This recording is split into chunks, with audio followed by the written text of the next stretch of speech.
Good evening, Tucker sports fans. It's the Swanton Welding pregame show with your host, Scott Barrett. It's the state championship edition of On the 50 with Coach Moeller. 15-0, number 3 in AP, Liberty Center. Heads into a big game. Should be fun. Well, good morning and welcome back to Coach Moeller. I think we've been doing this for 6 straight months, so I've enjoyed you. Like I've enjoyed you. Maybe you haven't enjoyed me, but our last On the 50 interview and telecast, and you know, at the end of the day, this is what you're looking for. You're playing in a state championship game, and you know, unlike maybe the production that we've got to hear so much about at Ironton, great football program, but we're a little more muted here in our little studio, and you can see we are in Canton, Ohio this morning. Wait, we are not in Canton. Mark Bly has teleported us partially to Canton, but it's good to see you, and I'm sure that we talked a little bit off air. This is an awesome thing, but it's also it's been a long journey, and I like to address that. You coaches, we lost a coach at Defiance, and he talked about the 200 days of work and a lot of work you guys put in. Sunday night we were at the gym, and 12 cars in the parking lot in December, and I'm like, that's a lot. Talk about not how awesome this is, because it is, but talk about what it really means to the coaching staff and the community and the kids. Well, I mean, it's obviously the cherry on top of a great season and a great run. Like you said, our coaching staff has been at this 7 days a week for 4 straight months. Incredible. You know, we started maybe the first Sunday in August we didn't meet, but you know, every Sunday since then, every Saturday morning. And then obviously 5 days a week, practice, games, things like that. It's been 4 straight months of that.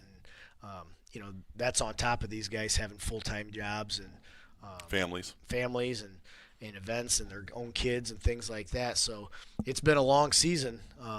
But, you know, you do it for the kids and you know, it's been real special for them, and so, you know, that's what kind of keeps us, you know, going and motivates you to keep doing it. Is just it's a great experience for the kids, and they've really enjoyed it.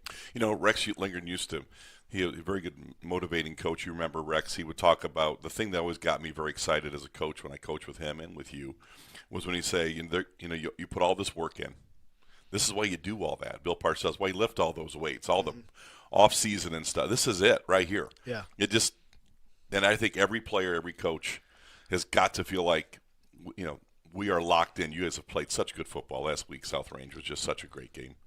And the week before, Edison, didn't expect that game. And you guys are really playing at peak performance. And it may look different than what you see Ironton, all the explosives and all the stars and D1. And none of that. We're just playing old school football. You've got to be really pleased with execution, penalties, turnovers. You're just playing great football. Yeah, I think over the last couple of weeks we're starting to play the best we've played all season. No doubt. At least the way we play. You know, we're not going to go out. And that's your goal. Like, that's what you want as a coach. Like, this is the time you want to be playing your best football. Yeah. You know, hopefully that carries over this Saturday. But, you know, we've been blocking really well. We've been running really hard.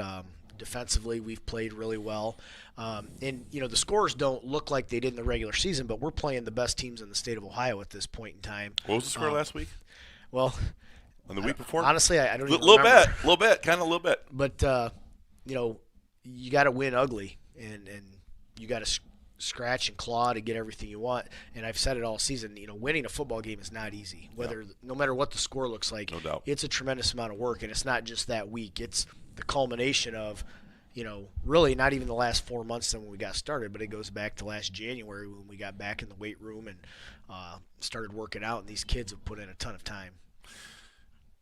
You're a little humble about it. The last couple of weeks have been a little surprising, a little shocking at the score differentials, and I know that's not something you really care a lot about. The best thing about you, Case, okay. That's what kind of what we're supposed to do. When you talk about business meetings, I mentioned corporate football all year long. I've had people ask, what does that mean?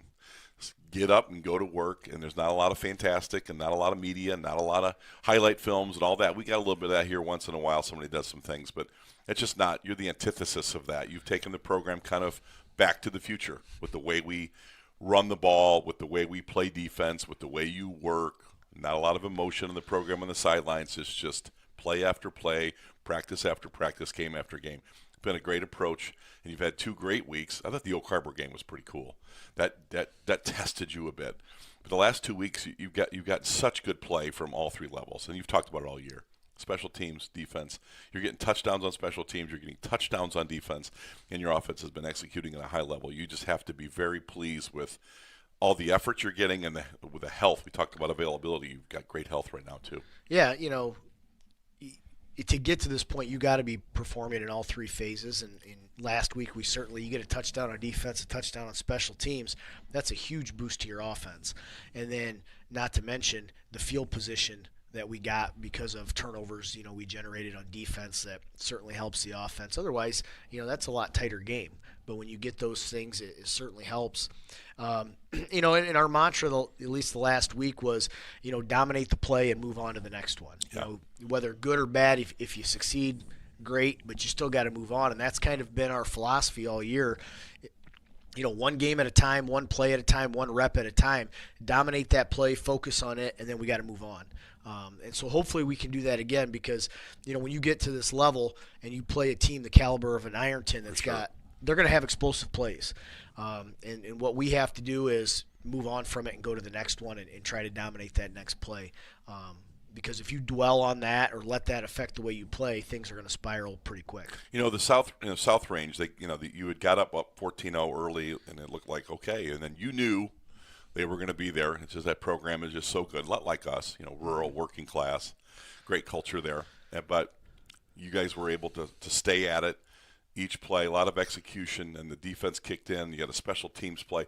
There was just a lot of good balanced play in that game. The thing that I've taken away from it, just as an observer and an analyst, is that I love you've cleaned up the penalties, and you've cleaned up the bad turnovers. Not that they won't happen, because they always do. Once in a while, they bite you. But talk about that. I think that's where your program has really improved. Of course, you've been healthy, and I think that's huge. And you've really gotten to this point of the season. Credit to Amanda Mathias and all the coaches are just managing all that. That's just been brilliant. I have to give you so much credit with that. With that being said, you've limited the exposure to turnovers and penalties. What's that been like? Well, it's just probably getting back to basics a little bit, focusing on those things and understanding. A lot of what we did in the regular season is to build to this. The emphasis has always been take care of the football. And we've done a good job of that in the playoffs. We've limited the exposure to the ball. Woody Hayes said when you throw, 3 things can happen, 2 of them are bad. So we haven't thrown the ball a whole lot. Hopefully we can continue that. Newsflash, we aren't throwing the ball that much. But last week you opened up with that was play-action pass, and there you go. Obviously calculated because the previous 2 games, I think we've had 10 pass attempts before that in 2 games. So, teams are going to load up the box, and we thought we need to at least loosen them up and let them know that we're capable of doing that, and we felt like we had an opening there. And sure enough, we executed it really well. The penalty thing, I think a lot of times you get into the playoffs, and the further down you get, the officials, unless it's an egregious penalty, they're gonna keep it in their pocket. So that's obviously been beneficial, and hopefully we can continue that. But when you play a clean game, you give yourself a much better chance to be successful than when you are behind the chains because of penalties, or you give the other team good field position because of turnovers. I got into a couple arguments after the Edison game, nothing too vicious, but, we had a penalty. We had one. We had a delay of game. And I'm like, we didn't have any penalties in that game. I was doing it. So I don't know if we had a penalty in that game. It may have been a delay of game very, very late in the sequence. It was. Okay. And of course, it wasn't just the captain, Mark Bly. I was arguing with other guys, and they're like, Barrett, we had one, because I'm like, we're playing perfect, man. Anyway, you ruined my narrative that we're playing perfect football. We played perfect football that night. Obviously, Ironton presents, when you get here, you're going to see this kind of team. It presents an extraordinary challenge for your football team. And we all have access now. Their games are on YouTube, and the coaches get to watch Huddle, and the analysts get to watch Huddle, and Brian Babcock and I have spent 3 hours jib-jabbered about the game. Keith Kern wants to talk about, all the legends want to talk about the game. I think it's just really interesting that you have went through a gauntlet of top 3 teams, top 5 teams, undefeated each week, this and that. This team, though, is a special football team. They've got 2 basically early enrollee Big Ten SEC players We don't have those guys here. No. I don't think we've ever had those guys here. We talk about Jesse Smith being a god here, and he kind of was, went to Akron, right? Yeah. Matt Leininger, I guess Rex's kid. Blake was a great player, went to Wake Forest and was a good player. Those are like over a 40 or 50-year span. These guys seem to have a player or two in their pocket all the time. So when you look at that and I know your heart's in defense, people want to think we're a great offensive team. I think we're good on offense. I think we're great on defense. And I think Matt Bryan and you and your staff have been just outstanding in defense. Talk about the challenges that Ironton brings and the things you have to look at to prepare for this week. Well, certainly their athleticism is Off the chart. first. Yeah, I mean, like you said, we've played a couple D1 kids this year and done a good job. We could game plan for them and stuff, but, they've got like multiple D1 kids on offense. The Terry kid is going to Missouri. Another kid going to Penn State. They got a sophomore that's got multiple Division I offers. Right. I think the one tackle may be going to Kentucky. So just the sheer number of athletes they have is something that, we can't prepare for. You can't simulate it in practice. We haven't seen it, during the season. We've seen some teams with a lot of good athletes, but not at this level. So it's going to be a huge challenge. And the only way I know of to combat that is we got to play really good team defense. We got to get a lot of people to the ball. We got to get them to the ground. They're quick, they're fast, and they don't go down easy. They're hard to tackle, and they do a good job of distributing the ball to all of these guys, getting them the ball in a lot of different spots. So, you'd literally have to cover from sideline to sideline and goal line to goal line, and it puts you in space, and that's where they thrive. So the Terry kid is a unique study because he's obviously an extraordinary athlete. We've seen him here. We know what that's like. We played against Orville. That was no fun. Couldn't play one-hand tag with that kid. Couldn't get a hand on him. But the thought being, when you see him play and you break him down, he's really effective horizontally. Like he gets in this space, and then all of a sudden these dramatic cutbacks. And Brian Babcock and I were talking about it's almost like special teams. You have to stay lane discipline, and your fits have to be right tight because he'll just turn that thing around and just outrun the whole world.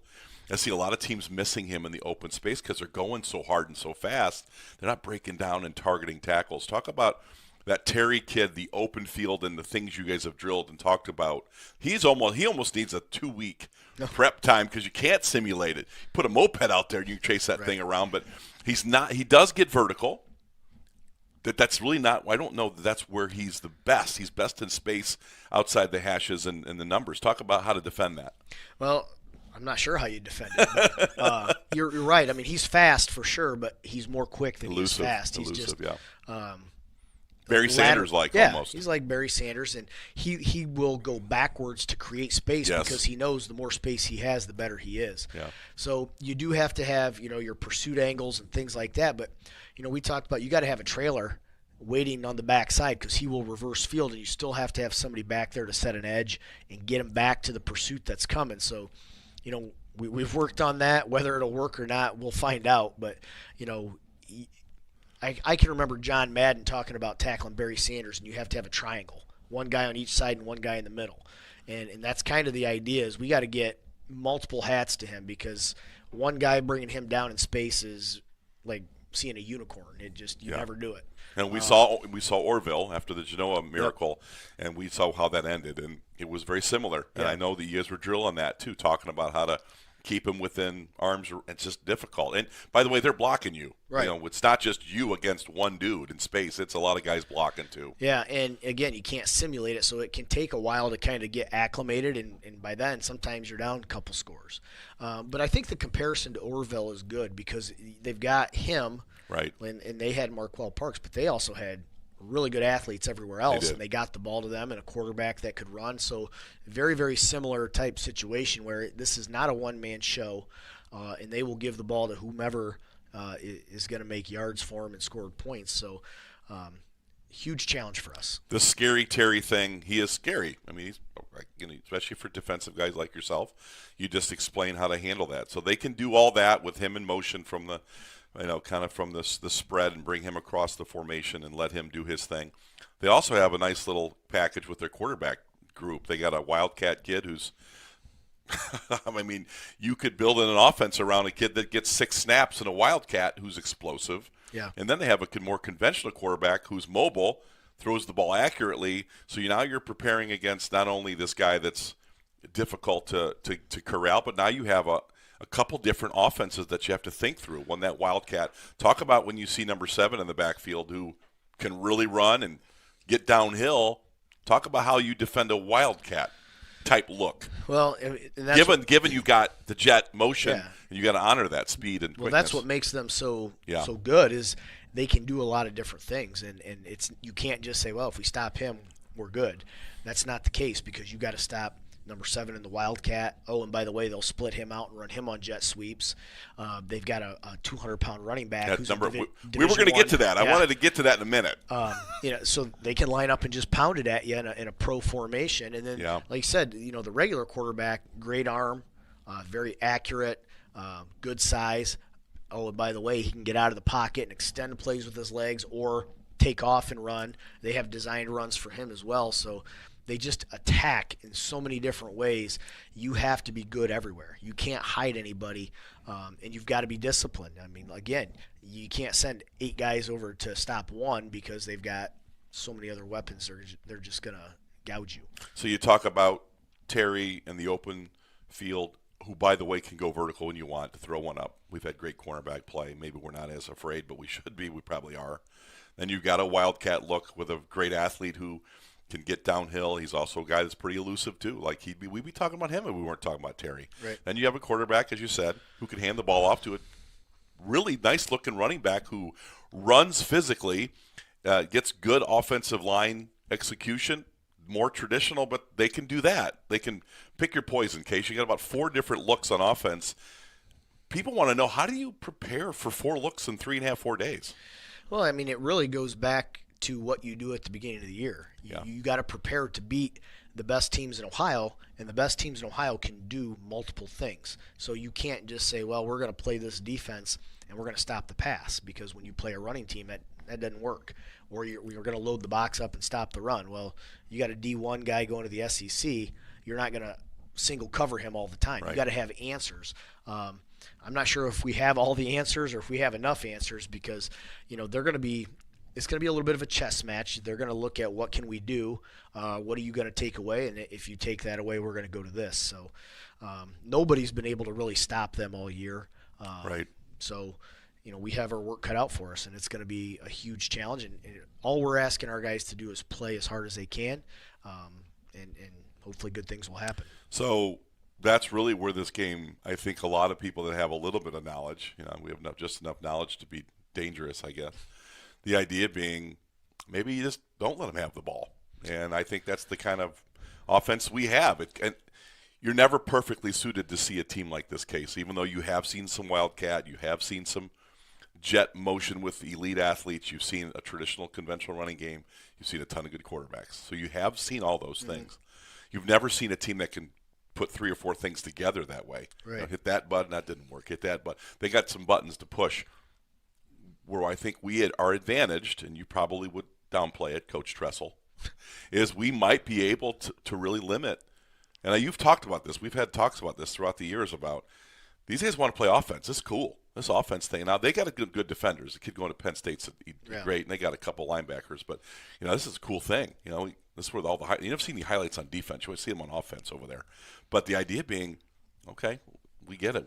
You're awesome, but we're just going to pound it at you. And I got to believe that gives you some solace to know that line of scrimmage might be where we're advantaged a little bit. Maybe. I think on paper you would look and say, okay, we might have a slight advantage up front. And that's, if that's our advantage, we've got to be able to use that. Amen. If they take that away, then, it's going to be a long night. But if we can keep the ball on the ground, move the chains, and keep the clock moving, and keep their offense off the field, I think that's a strategy that we're probably going to have to go to.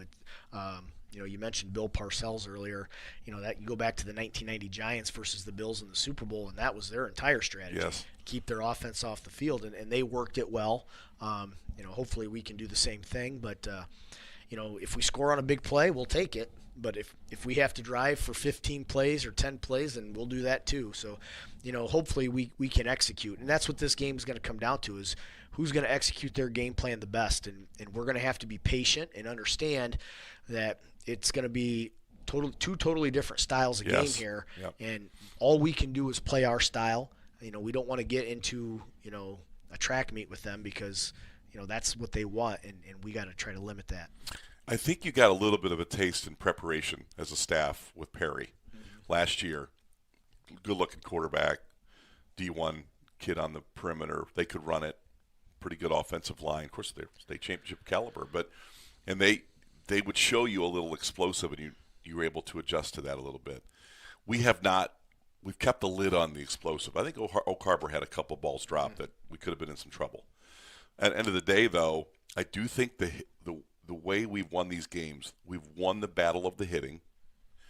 We've stayed out of trouble with turnovers, for certain. We've stayed out of trouble with untimely penalty. That's the one thing I notice about you. When there's a penalty, you don't typically panic. But when there's an untimely penalty, and now you're 2nd and 15, someone's going to get their neck wrung. Not that you do that. You're a very patient coach that way. But it's annoyance when you're now takes you out of your playbook. We have played near perfection the last 2 weeks. We're going to need that kind of effort, especially in game call and execution and adjustments. Talk about the Perry keeping the lid on their explosives and the parallels, because I see a little bit of that. Yeah, again, it's a total team effort. For sure. Unit effort, yeah. Yeah, and you've got to, again, be patient. Where Perry gouged us on a couple plays and got down near the red zone, and then we stiffened up. When the field shrank, we were able to, not be as worried about all the space, and that might be something we have to do with Ironton is, if they can drive the ball 20-20 and not get points, we can live with that. Right. I don't think we're going to shut them out and have, a punt every possession, but we've got to make plays when plays need to be made. We've done a very, very good job of that in the playoffs, and I think a lot of that is being in the right place at the right time and giving yourself an opportunity to make a play. And then we've made some, and we're going to need more of that. And obviously they're going to make plays too. They've got playmakers all over the place. That's why they're here. That's why they're getting D1 offers, is because they make plays. So we've just got to do our best and move on to the next play no matter what happens. You really haven't shown any signs of panic when you give up an explosive or something goes bad. You guys really are next play driven. You can just definitely tell the mind's working. I can only imagine what the guys up top are talking about.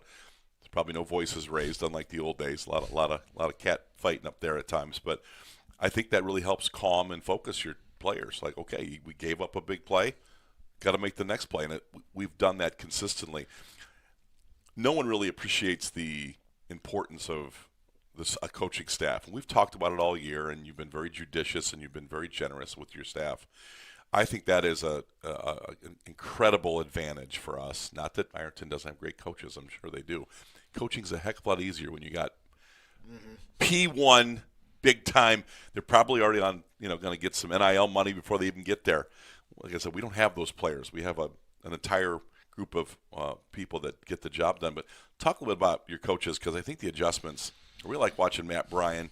Hard to find him because he's just doing it a little bit like you. He's one of your proteges. But talk about the staff and the choreography of how you execute game plans, and without giving away a ton. But, this is going to go up later today. But that is a huge thing that people don't have a great appreciation, how good your staff is, the adjustments that you make, the composure that you show, the teaching that you're always doing.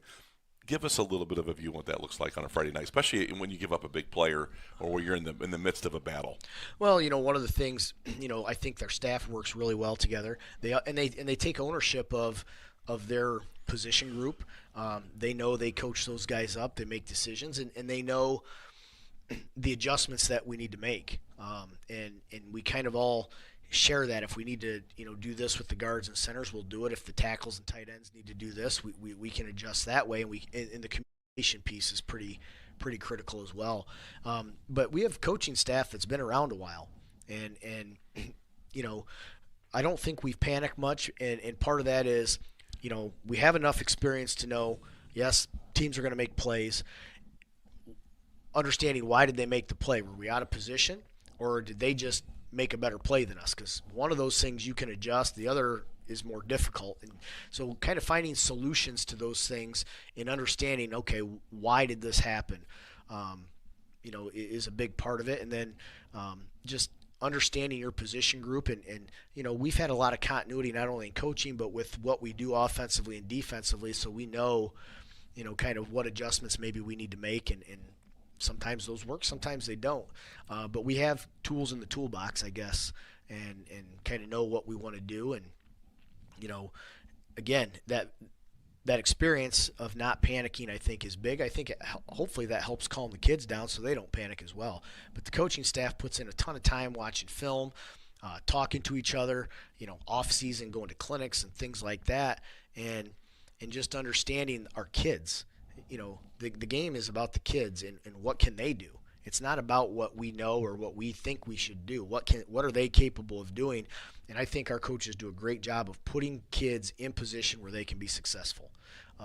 Because we can't ask, a kid to put, a square peg in a round hole.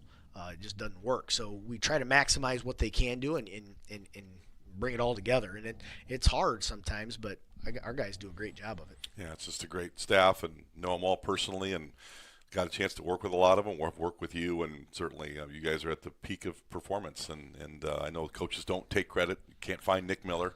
Doesn't want to talk to you after a win. It's all about the kids. You can't find Brian Hefflinger. These guys just put their heads down and go to work, and that's what this staff's like. Workman-like and blue-collar. As we get ready to wrap up, Case, because you got bigger things to do than talk to me about the game. You've got to get ready for the football game. Talk about these seniors. I really thought it was brilliant in the preseason, because I have a son on this team who's been injured all season ever since the OHSAA game. But one of the things that I think these kids really bought into was that whole tagline of the team without. And I don't claim to know everything, because Baxter doesn't always share, because it's kind of that for that culture, which we love. But the little bit he has shared about it, I really feel like, last year we were at the state championship level and we rolled everybody. Here we are, we're there. And you had some great players of that team. We will never forget, the Cruz brothers and Bockelman, and there's great players all over that team last year. We'll never forget them. And the year before we had great players. I mean, we've had great players for years. Yeah. But this team, what are you going to do? How are you going to do this? How are we going to get this done without the Cruz triplets? I mean, Landon Bockelman, Seth Navarre, how do you do this thing, Case? This is crazy. You're never going to be able to get this done without all those Napoleon transfers. How do we answer the questions? I think we kind of answered all those with a whole different look. And I love that team last year. But this team really has brought the lunch pails every week.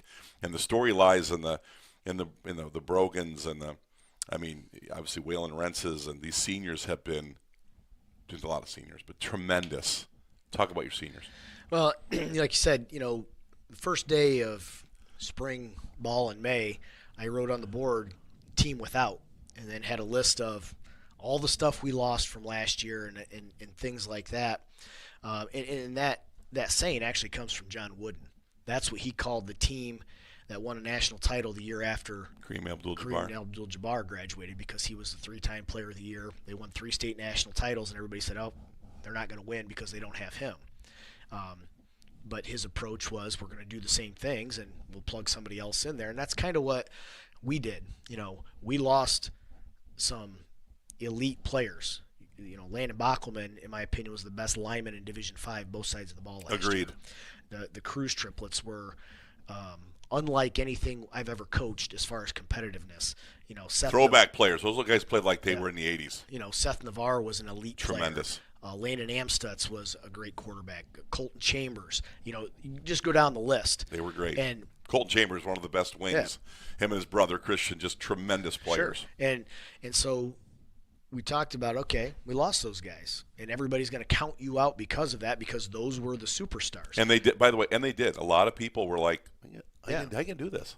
Who's on that? Who are these seniors? I think what a lot of people looked at what we didn't have. They didn't focus on what we did have. And what we did have was some guys that played in some pretty big games last year. We had a group of seniors that have stuck together since they were in elementary, a group of seniors that worked extremely hard and were hungry, and a group of underclassmen that would do what those seniors wanted. They've built relationships over the years where the underclassmen want to play for the seniors. If you don't have those relationships, you're not going to have a very good team, because the seniors can't go out and do it themselves. They got to have the underclassmen with them. So you got to have those relationships where the underclassmen get along with the seniors. They respect them. Even if they dislike them, they respect what they do, and they understand how important the team is. And, we talked in the preseason. It's the team, the team, the team. And wait a second, you're quoting a villain arch enemy, Bo Schembechler there, but that's what he preached. I could give you a clinic on all the stuff I've stolen from coaches that are way smarter than me, and I'm not ashamed to use anything.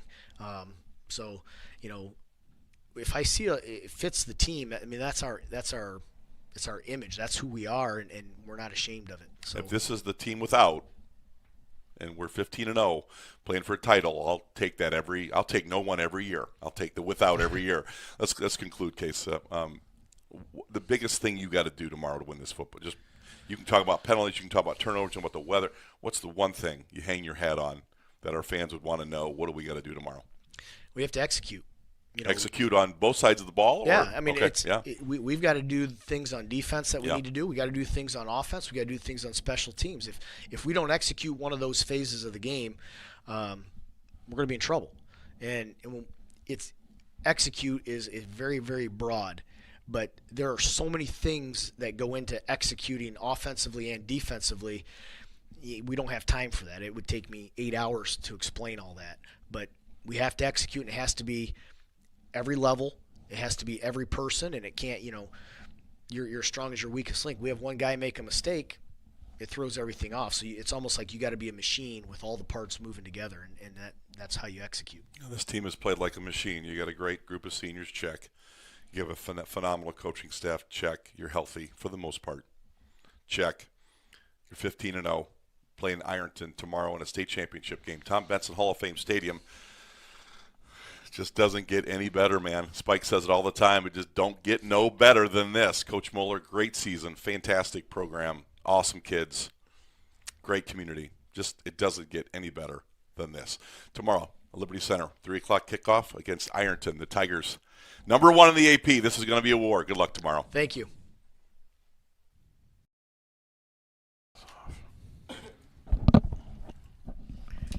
Well, good afternoon, Tiger sports fans. It's the creme de la creme, the final stanza, the 2024 State Division 5 Championship. I'm your host, Mark the Captain Boy, and on the call, Mr. Spike Whitman, Mr. Scott Barrett, and Mr. Brian Jigs Babcock. And I can't forget Mr. Brady Chap up here helping run the show, and boom, boom, bombing. And also, I can't forget Marky Bly down on the field with our on-field camera. So, guys, it don't get no better than this. There was a guy that quoted that when I first started this job, and when he uses that and you can send your thing to the clerk. What is that? That is one of my favorites. You can get time to give your name to the clerk. I love it. Well, welcome, Liberty Center fans, and here we are, Week 16, the OHSAA Division 5 State Final. Liberty Center 15-0, number 3 in the AP, coming off a tremendous effort last week against South Range, and we're facing easily the best team in this tournament, Division 5, other than us. What we faced, the Ironton Fighting Tigers from the southeast portion. I think it's Region 17, Jago, or is that 19? 19. Region 19. 17 must have been South Range, but we got a heck of a game here today. There's a lot to talk about. Certainly Liberty Center back-to-back trips here, and this Ironton team's got a long, illustrious history. This is their 12th appearance, Liberty's 5th. And Spike Whitman, we were up here last year in a whale of a game against Perry, and we were a little bit broken up with injuries and banged up, and we were in that football game tied late. Perry gets a touchdown, and we're driving. Unfortunate fumble for us, but we were driving again. Liberty was in that game from tee to green. Tonight, this one's going to be a good one. 3 o'clock kickoff, Spike, and talk about the state championship and the things you've seen from this Liberty Center team this week to prepare for the Ironton Fighting Tigers. Well, to begin with, from the coach's standpoint, I've seen in the last 3 weeks, they've kind of, the intensity and the pressure and the push, they've kind of leveled it down just slightly, and it's kind of more of the players understand that this is a big deal, and they're not pouring the pump to them like they were in August and September. Come on, repeat that, run that play again. Now it's more of a professional approach, and there's not so much gouging and pushing and pumping. They may have to run a few plays again the second time, but the coaches have really leveled off. There's more smiles. Now it's let's just win. Let's put it together and really take care of business. They're very definitive on certain plays, certain things that have to be done to defend their pass game, for example. Very adamant on that, but it's a different attitude. They're a little more mellow, still pushing, but mellow. Now, from the player's standpoint, I cannot tell you enough about the quality and the mood of the team. These guys, it's the old story about, you've got to be there. You've got to do it first. You've got to understand what it's all about. Well, I'm telling you, this team understands. They are in a position, and they know it. They have not been cocky. They are humble, but yet with a quiet confidence. The mood of the team all week long is loose, but very definitive, very pointed, but yet they're having fun. And I can honestly say that the last 2 weeks and this week even more so, those guys are having fun during practice. I don't care how cold it's been, how much wind there's been. These guys are out there sucking it up with sometimes shorts, short sleeves. They don't care. No gloves. They're out there pounding the proverbial rock, you might say. And in all the years I've watched Liberty Center football, I don't think I have ever seen a team in a better mental state, ready to take on the state championship game. They are not one single bit overawed by the fact that we're playing here in at the Hall of Fame Stadium in Canton, Ohio, for the state championship. This is just another day, another order of business. Corporate football, that's Casey Moeller's mantra, just every day, next practice, next play. Not a lot of excitement from his voice, although he's thrilled to be here. What an experience for these Liberty Center Tigers. Last year's seniors, they came here and had a heck of a game with Perry. We were a little broken up. Some of our frontline players were pretty banged up. This Liberty Center team, a little bit different. The team we've talked about that, without Landon Bachman, without the Cruz triplets, without Seth DeVar. We could go on about that team, and Spike's really good at saying, hey, that's about this year's team. But Liberty's experience, these seniors were juniors. They had a taste of all this. They understand the routines. They understand the significance and the largeness, if you will, of the opportunity. You're up here for the first time. Get a look at this, watching our Liberty Center Tigers. Talk about this experience and what it means to a player, and then what it means as coaching staff. Yeah, well, it's spectacular. I mean, what they've done with this facility here at the Hall of Fame Stadium, they just continue to build new buildings and bigger and better every time you come back here, and it's pretty special when you get to sit on that, play on that field where there's been some professionals, there's been college players here. So certainly the setting, the scene is outstanding, and you're right. For the coaching staff, it's kind of the same, right? I mean, you come back here, you see it, but they've been here. They did this last year. So when you talk about corporate football and a business trip, I think that's what this team expects here. They've seen it. They know what's coming with it now emotionally, and I think it's a business trip. This team is coming. They're ready to go. Well, you see Landon Bachman on the field walking around. These seniors from last season will be in attendance today. A lot of those seniors, there's a little bit of a feeling that some business was left on the table. Maybe we left a little bit left to do, and I think they're very excited for this team this year to get this thing going and get it done. Spike, let me add to that really quickly. Casey has pushed it with his players this week.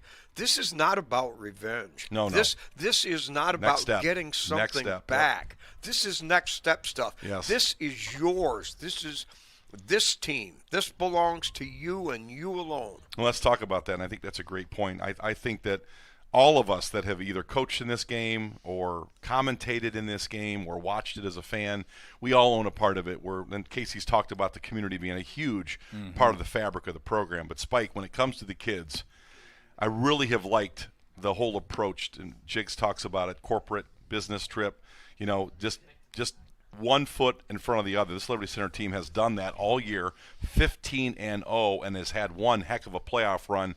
You want to talk about good business trips. Been very fruitful in this playoff. Talk about that a little bit. Well, the playoffs, you come off a season where you were kicking people. Yep. And you've got to refocus. But everything really came together in that first week against Utica. They rolled, but that was a mismatch. Second week, Oak Harbor, they learned what Liberty it Benton. was. Liberty Benton. Liberty step Benton, toward. excuse step me. two. And a Liberty Benton team with lots of threats. Yes. A I'm legitimate sorry, I Liberty jumped Benton jumped my guns there. But anyway, just move on to the third game with Oak Harbor. Yes. They were the real deal. Yes, they were. And they had chances. They had a couple dropped passes. But I look at it this way. The Tigers bring every week, they bring a devastating, pummeling, pounding running game. And you don't turn the ball over running it. Drop passes, and I hate to go back to an old Woody thing, but when you pass, 2 out of 3 things are bad.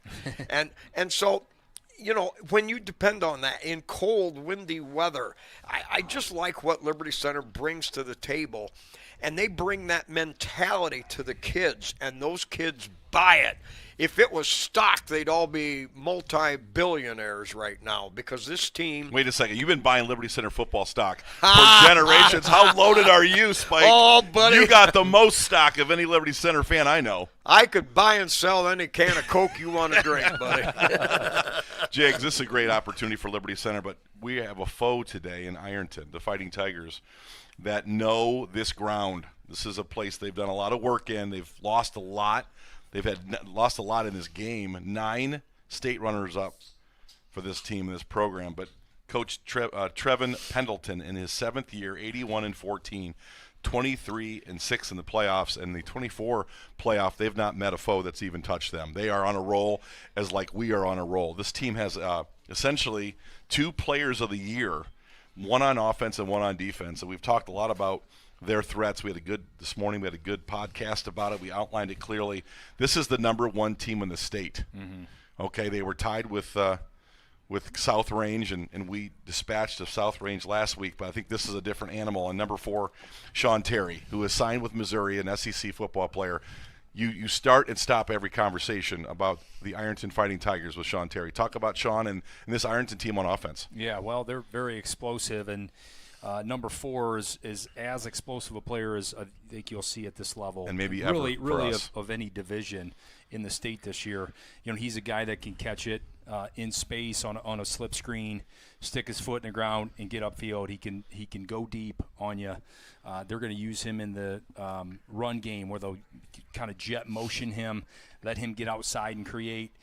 And you've seen him on film where he can change a field. He'll go to the numbers on one side of the field, stick his foot, come all the way back around, and score a touchdown. So when you have a player and players like that on the Ironton field, it's going to be important for Liberty Center to run to the football, play team defense, get hats to the ball, rally, and tackle today. It's all about pursuit angles today. And, Spike, our defense will be challenged. Jiggs and I talked about it this morning in the podcast, and we'll talk a little more about it before we get to Liberty. But Liberty's defense has swarmed to the football. Last week they turned over South Range 5 times, 4 interceptions. That has been a theme throughout this postseason, Spike, because not only this defense really gritted their teeth and have not allowed a lot of points or yards, but they're turning football teams over, and those turnovers have turned into Liberty Center points. Well, and turnovers aren't just because the guy drops the ball. He's getting hit. He's getting smacked. It's coached very diligently about the techniques and the methods of how you yank the ball out. Or how you punch it out. And this is something that the coaching staff goes over and over and over. And then when you just have the mentality of a mad dog, a Rentz, a Zider, I mean, these guys are unadulterated mongrels. I mean, they just take it to the first level, and people like that, Brogan at linebacker, and these guys are hard hitters. It's a mentality. It's a culture. Well, certainly Xander Zider is in the middle of that, the defensive player, the lineman of the year in our district. What a great year he has had. Waylon Rentz has been fantastic. Our defense, T to Green. I mean, you talk about all 3 levels. We've talked about our snipers, how well they've played. Jackson Bartels has had a heck of a finish. Blake Garber has had a great finish. Our corners have been top end. We can talk all day long about how good we have been, but again, Jiggs, this Ironton team is more than one player. Their quarterback, Braden Schreck, 3,021 yards, 36 touchdowns in the air, 71 rushes for 404. We talked about it this morning in the podcast. We've seen a lot of film.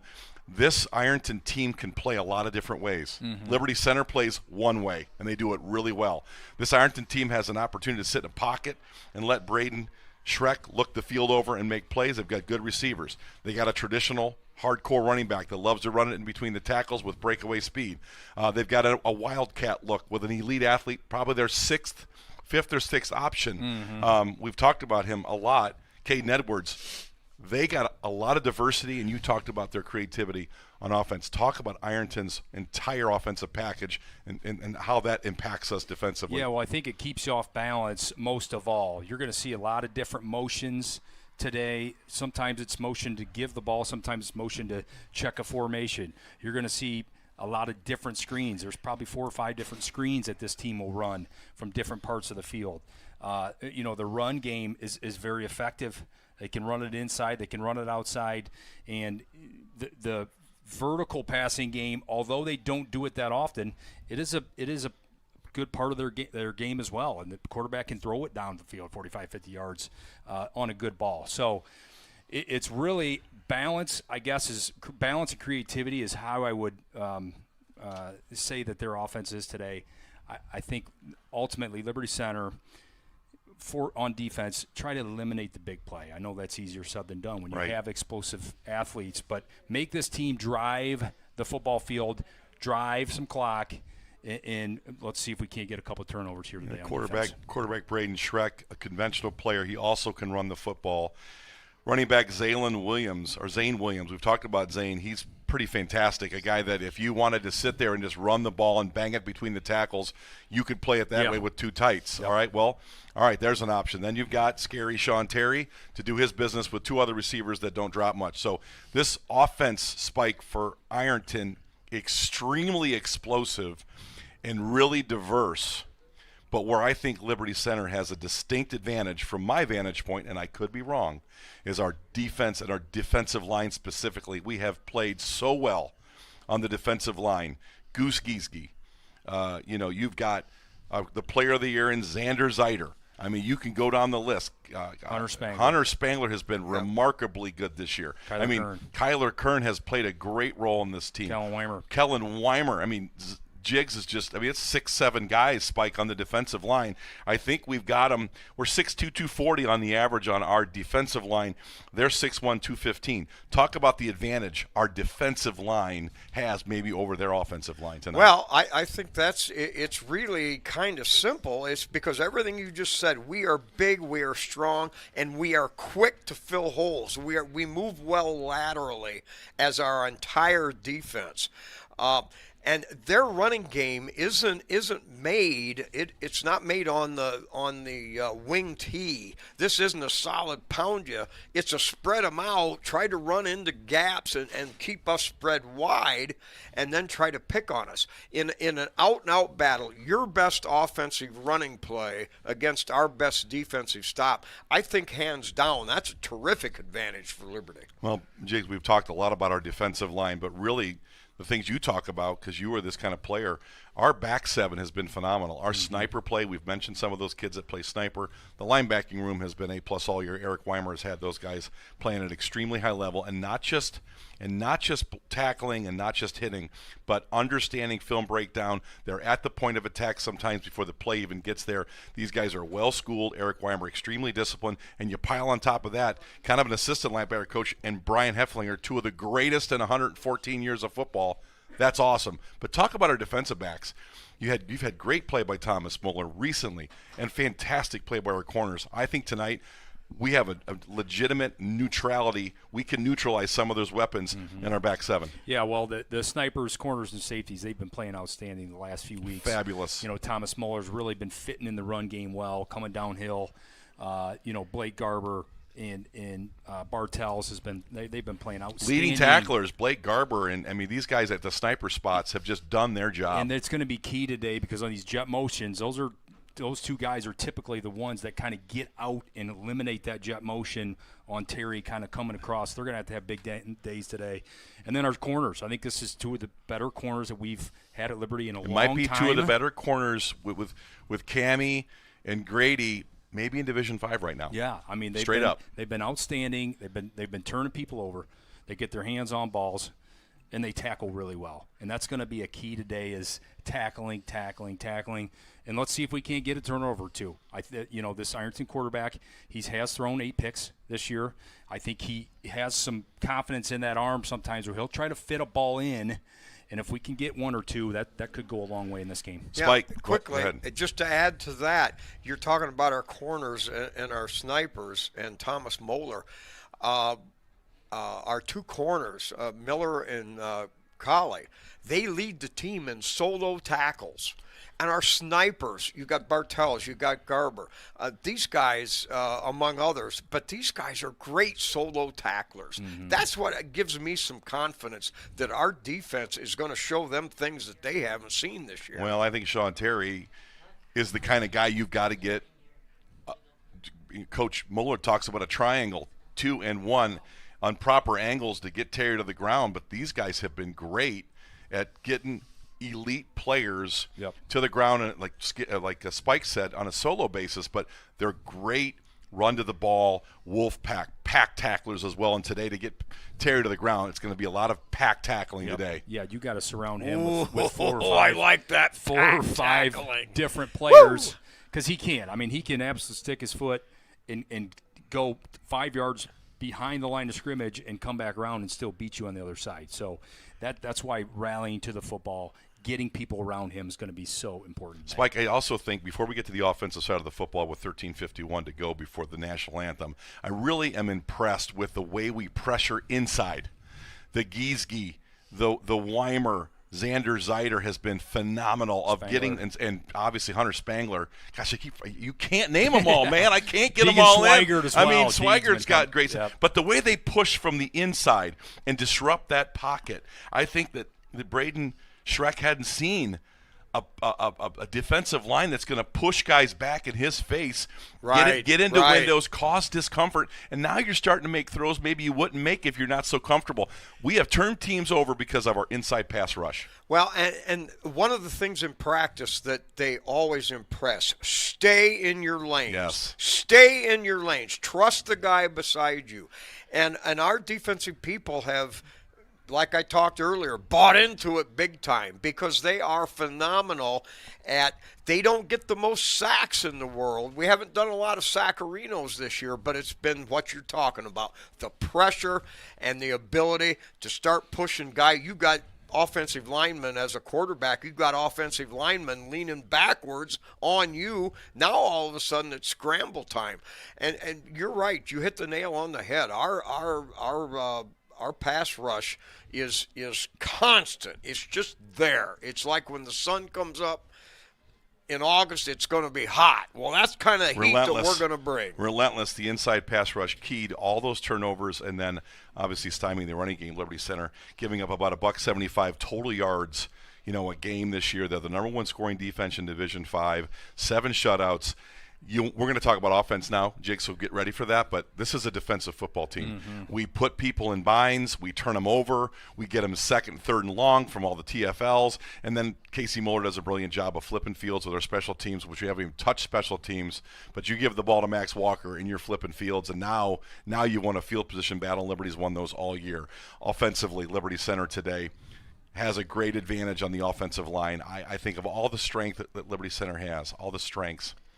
And in my mind just goes back to the offensive line. And we won't take a thing away from what Matt Bryan has done on the defense and Casey and putting that defense together. It's been phenomenal. But this offensive line has been off the charts. Talk about how today's offensive line needs to be the best they can be to get this game done. Yeah, well, everybody knows what we want to do in this stadium. Ironton knows it. Liberty knows it. The fans in the stands know it. We want to run the football.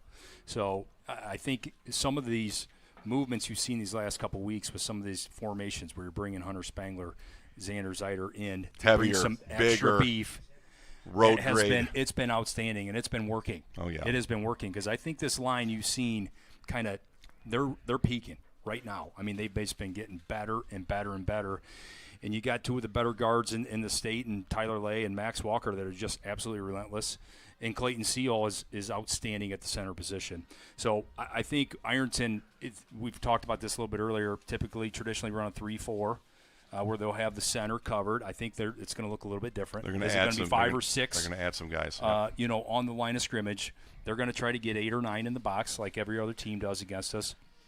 But the offensive line, the relentless pursuit, and the technicality that this group is playing with right now has been outstanding. And then you go to our running backs, and they don't need much room to get going. Well, and Kellen Weimer has been a great story. Yep. But let me go, Spike, and I think it's important. It's all about the kids, and the staff never takes an ounce of credit. But let's just face it, Nick Miller has been as good as it gets on both offensive and defensive lines. It's the strength of our football team. He's really got this group playing top end, and you're also getting good blocking from our wings. Certainly, you know, Garrett and our Garrison other running Cruz backs. And our other running backs. So it's not just the line, but talk about the advantage Liberty Center brings each night out with this offensive line, our tight ends with Hammondtree, the things we do blocking with our wide receivers. We block as well as anybody that I've ever seen. Well, you know, you mentioned Nick Miller. This guy's got a blue-collar job, but listen, he's a technician when it comes to coaching the offensive line and blocking. And the blocking downfield is just crisp.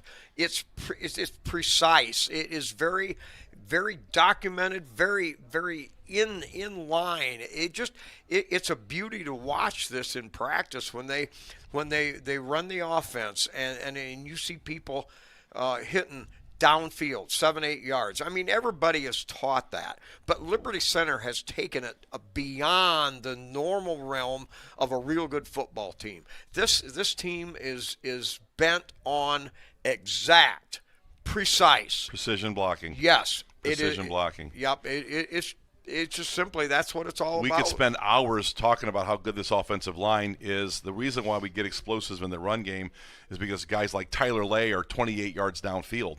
Guys like Max Walker isn't done blocking after his first responsibility. He typically is on number 2 and number 3.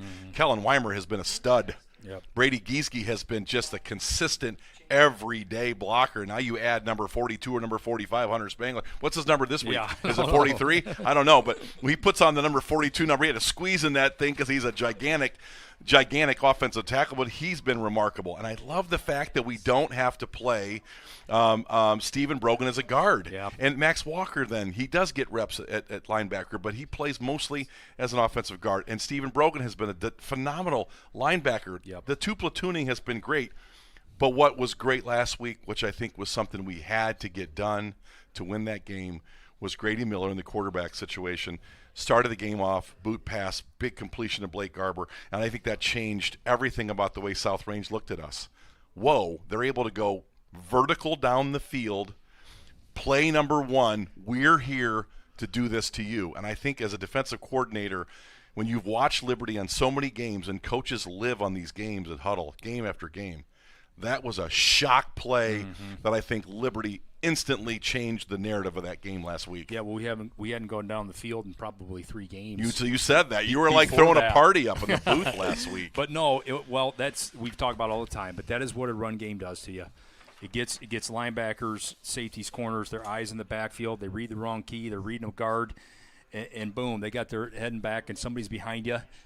And they're going the distance. So I think that's the key in our pass game with Grady.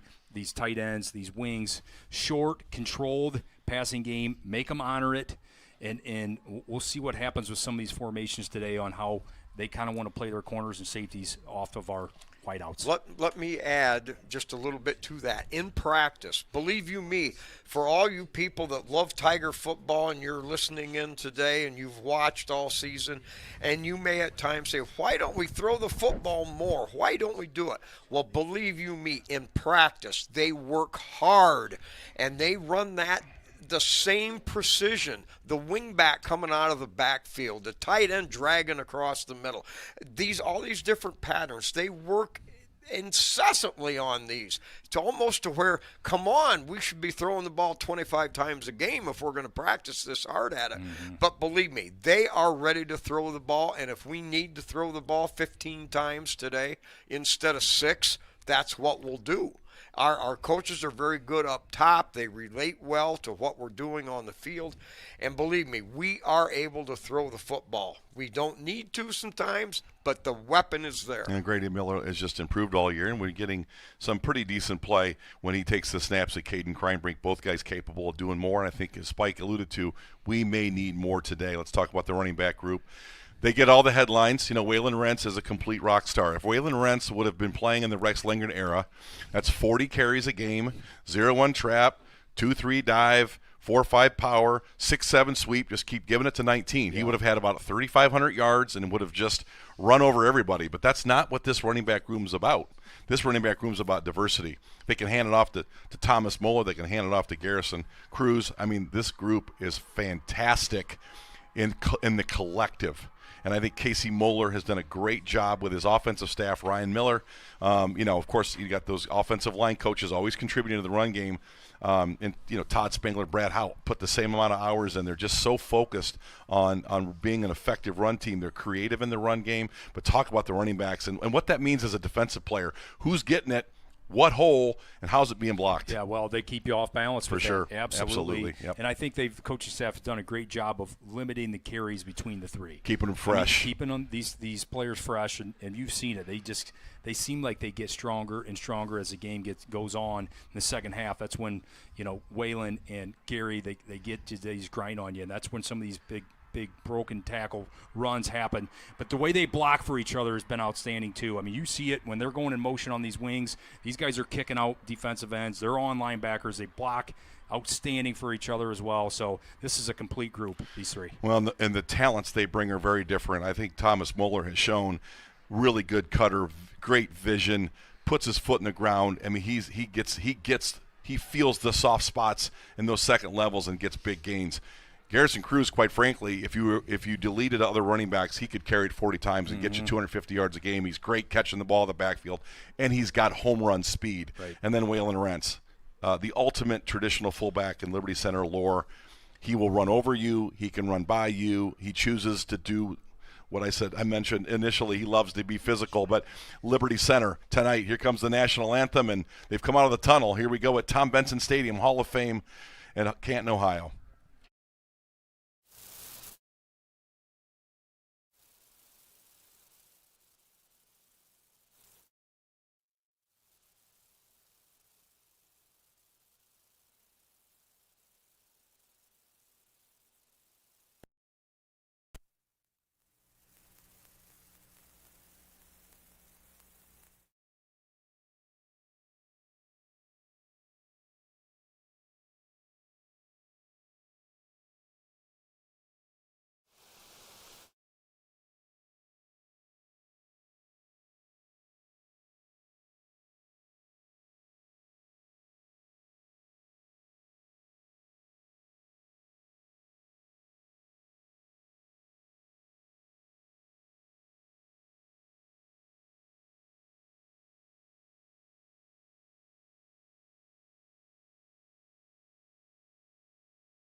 Getting ready for kickoff, I want to ask you and Jigs a brief question. What are two keys to victory today for Liberty Center? The two things in your mind that Liberty Center has to be good at today to beat the Ironton Fighting Tigers and win a state championship?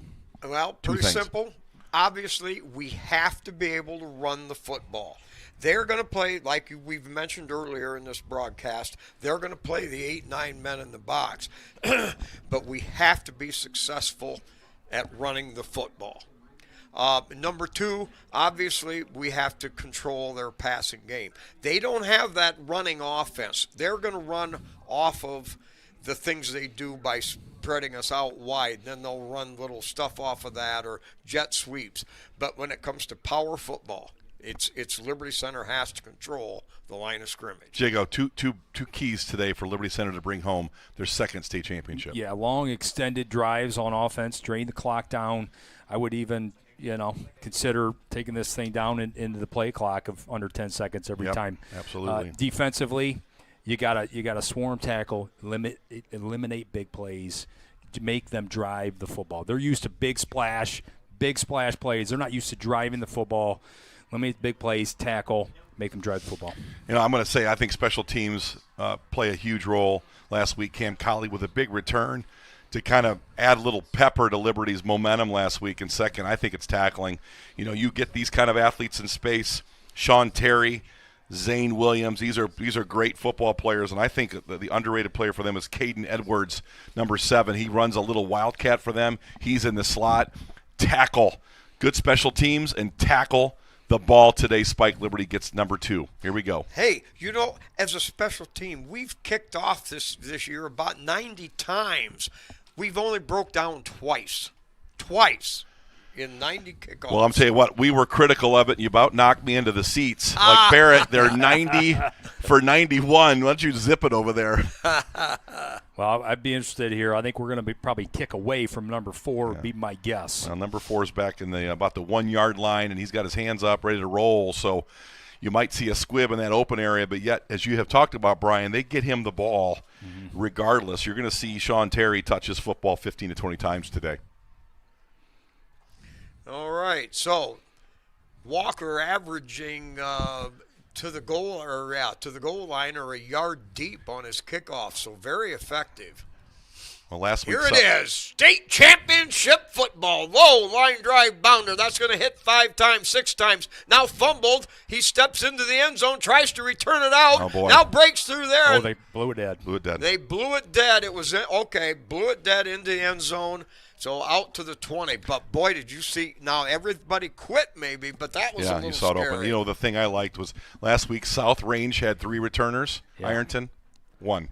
Sean Terry. So, again, you know what this team's about. You got an SEC early commit who's going to be heading to Columbia, Missouri in January. This offense is loaded, but that kid is the next level. Mm-hmm. I can't believe this is state finals. We're Here here we go. again. Isn't that something? And because we've earned it. All right, so Ironton comes out with a double wide out to the far side. Single setback, wing package left. Out of the gun.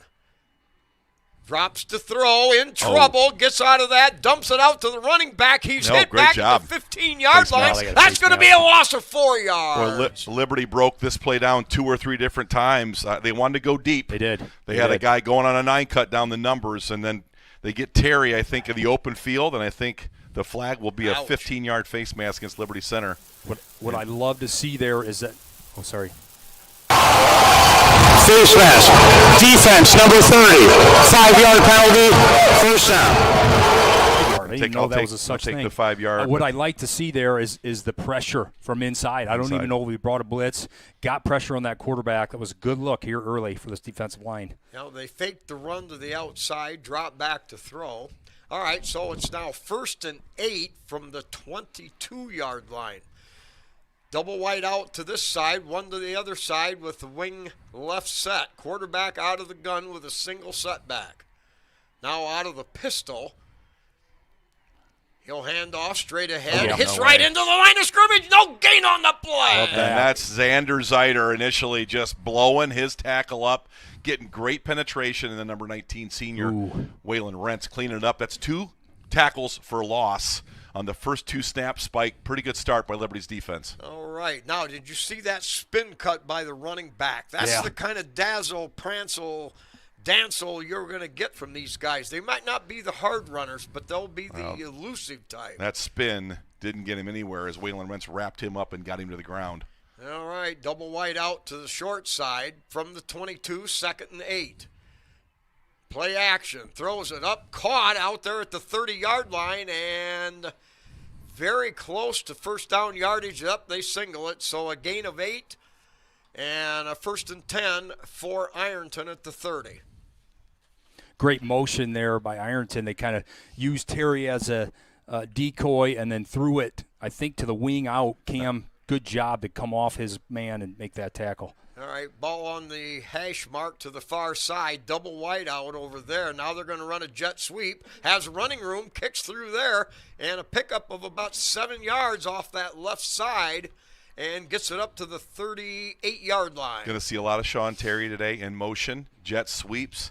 Give him an option inside, outside. Liberty did a decent job, but there was a hole. Good job by the Ironton offensive line right there to open up an opportunity to get some running yards inside, which is rare against Liberty's defense. All right, Tigers with a 3-man front, 4 backers with the snipers pressing. A little high snap, had to reach up to get it, and runs right there to throw him for a 2-yard loss. Excuse me, he got back to the line of scrimmage. Bad snap there, but again, number 19, he's always in the right spot, man.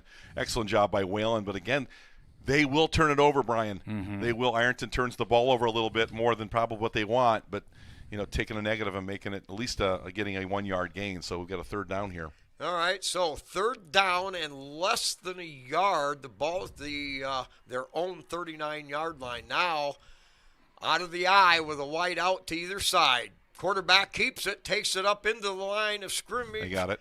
And picked up of 1.5 yards. That'll push the chains.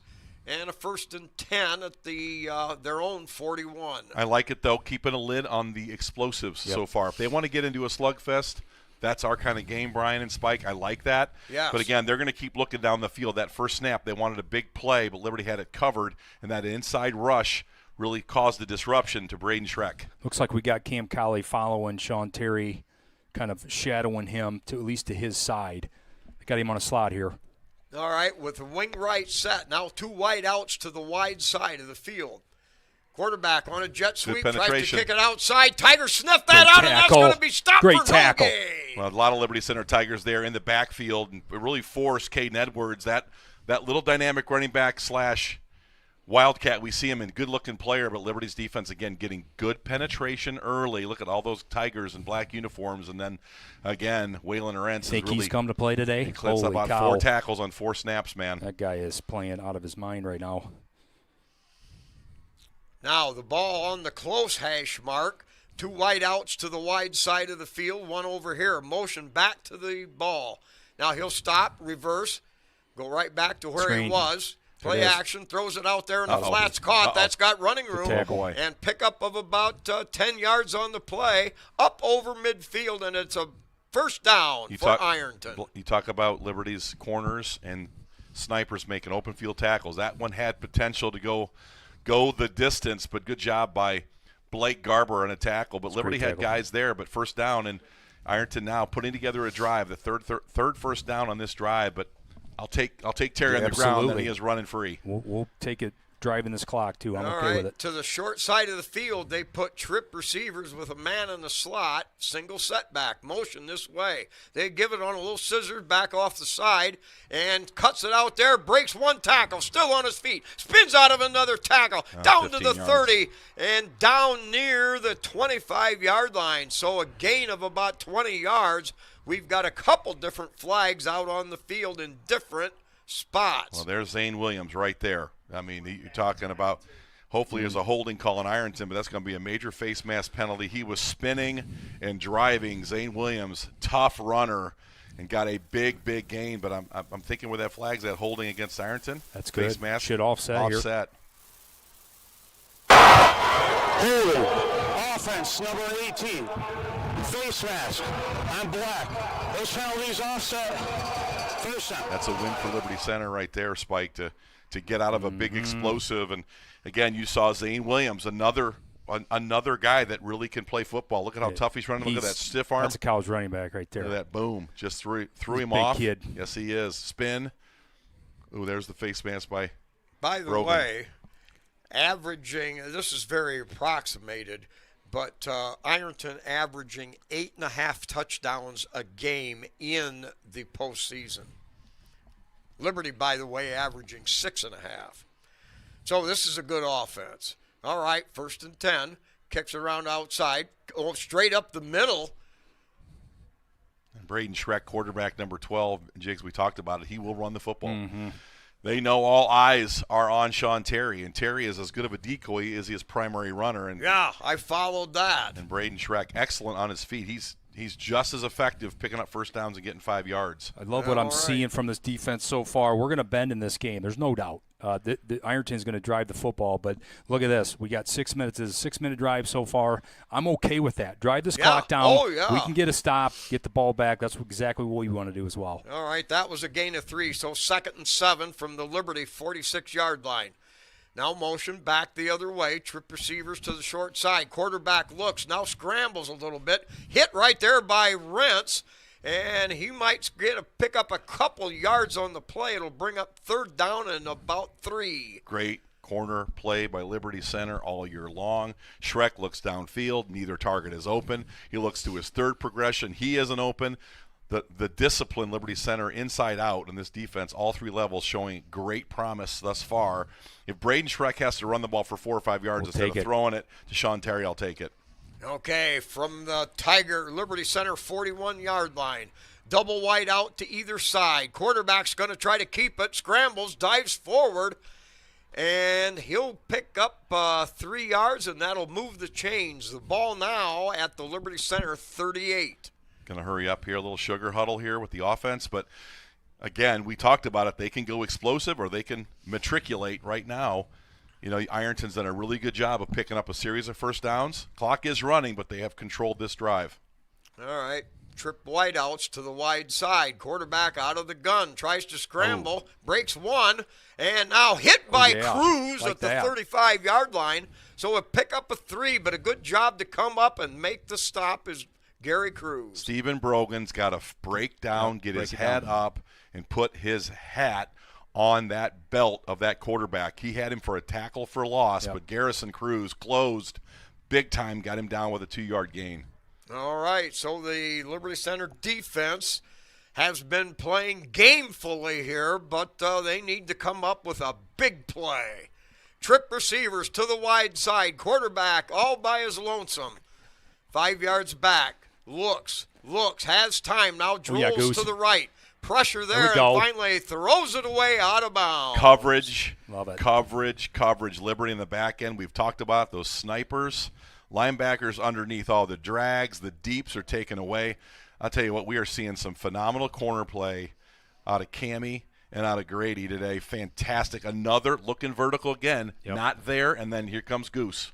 All right, 3rd down and 7. The ball at the Liberty 35. I would guess Ironton thinks they're in 4-down territory. Look for him to get at least part of the yardage. They'll try something short. Oh, good. Nope. We've got a timeout by Ironton. Sure. Well, here's number 7, Caden Edwards, and we were going to get that once Spike got his pre-snap call. I saw 70 in this game. They're trying to find what game do they have to play today? I don't think they like this. I don't think they don't like the 4 yards in the cloud of dust business. No. And they wanted to go downfield 3 times, and we have answered that call. Spike, our cornerbacks today, so far so good. Lights out on coverage. Cam Colley, outstanding. Grady Miller, outstanding. It's been matchup football. Yeah. They have not been able to go downfield. Now this offense is a juggernaut and averaging 8.5 touchdowns a game in the playoffs. You know that this is explosive.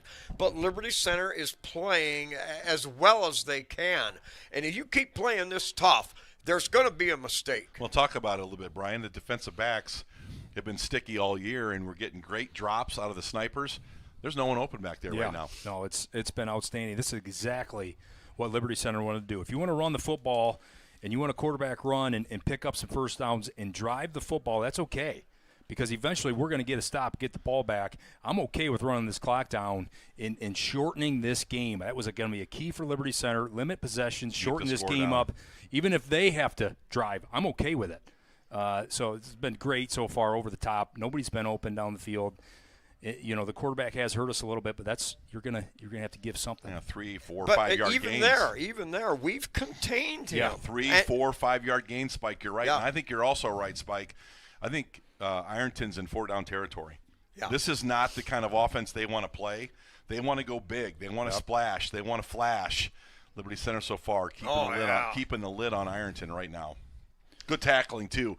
Outside of that run by Zane Williams, where he spun out of a lot of tackles. Liberty doing a good job of tackling and targeting there. Are we on a TV timeout? Now watch here. If they go Zane Williams at quarterback, they'll put Terry in motion, and then he's got a two-lane go. That's two explosives there, two options there from the quarterback position to Terry potentially.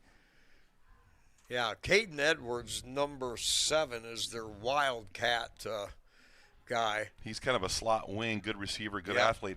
Spike Jiggs and I talked about Caden Edwards. There's a guy right there that you could build an offense around. He's fast.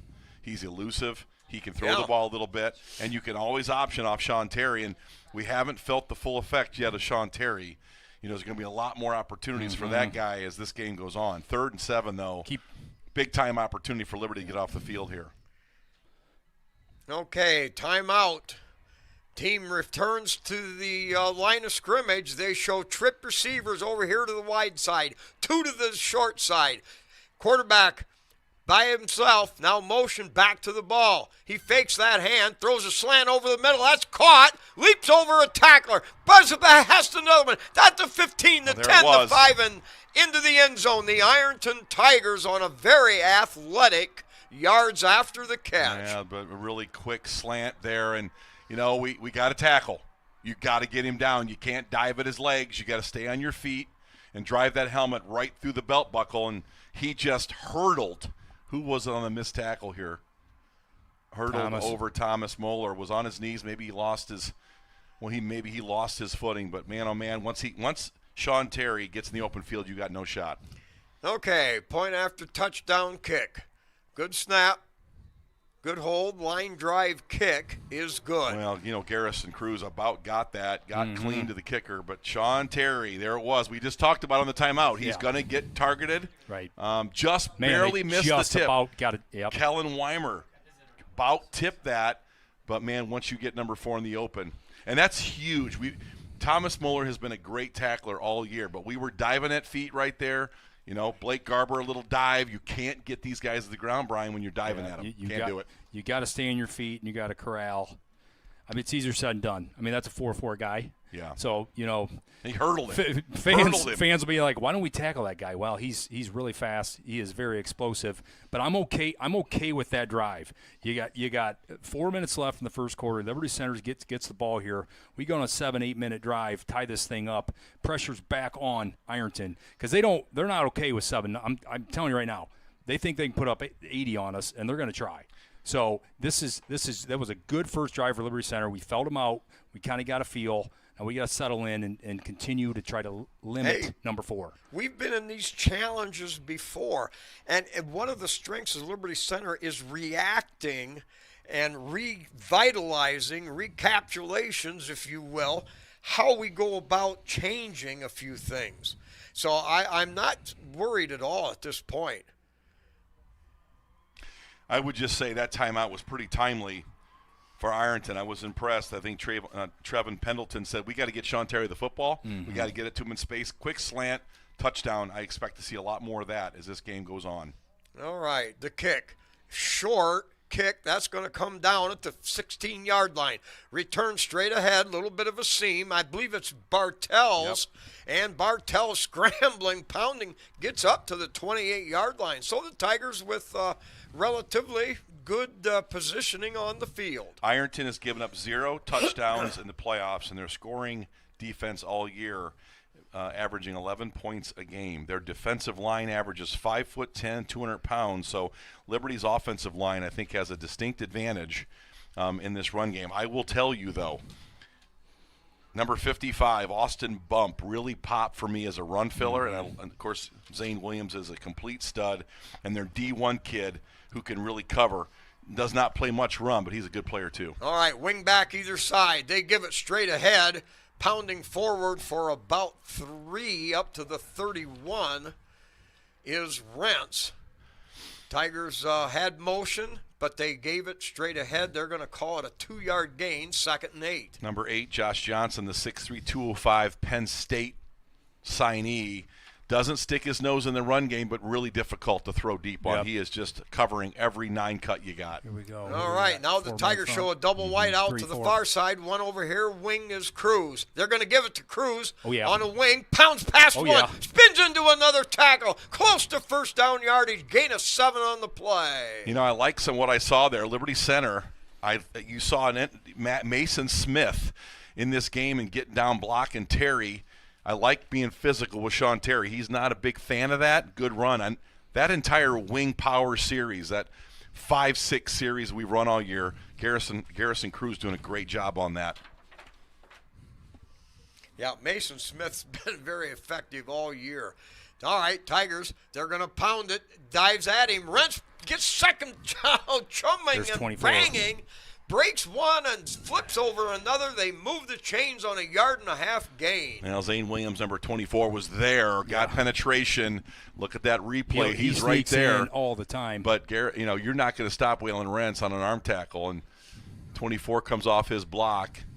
All right, Tigers got that first down. That gives them something a little bit to hang their hat on. They've got the ball at their own 39-yard line with a double wide out to the far side. Twin setbacks for the Tigers.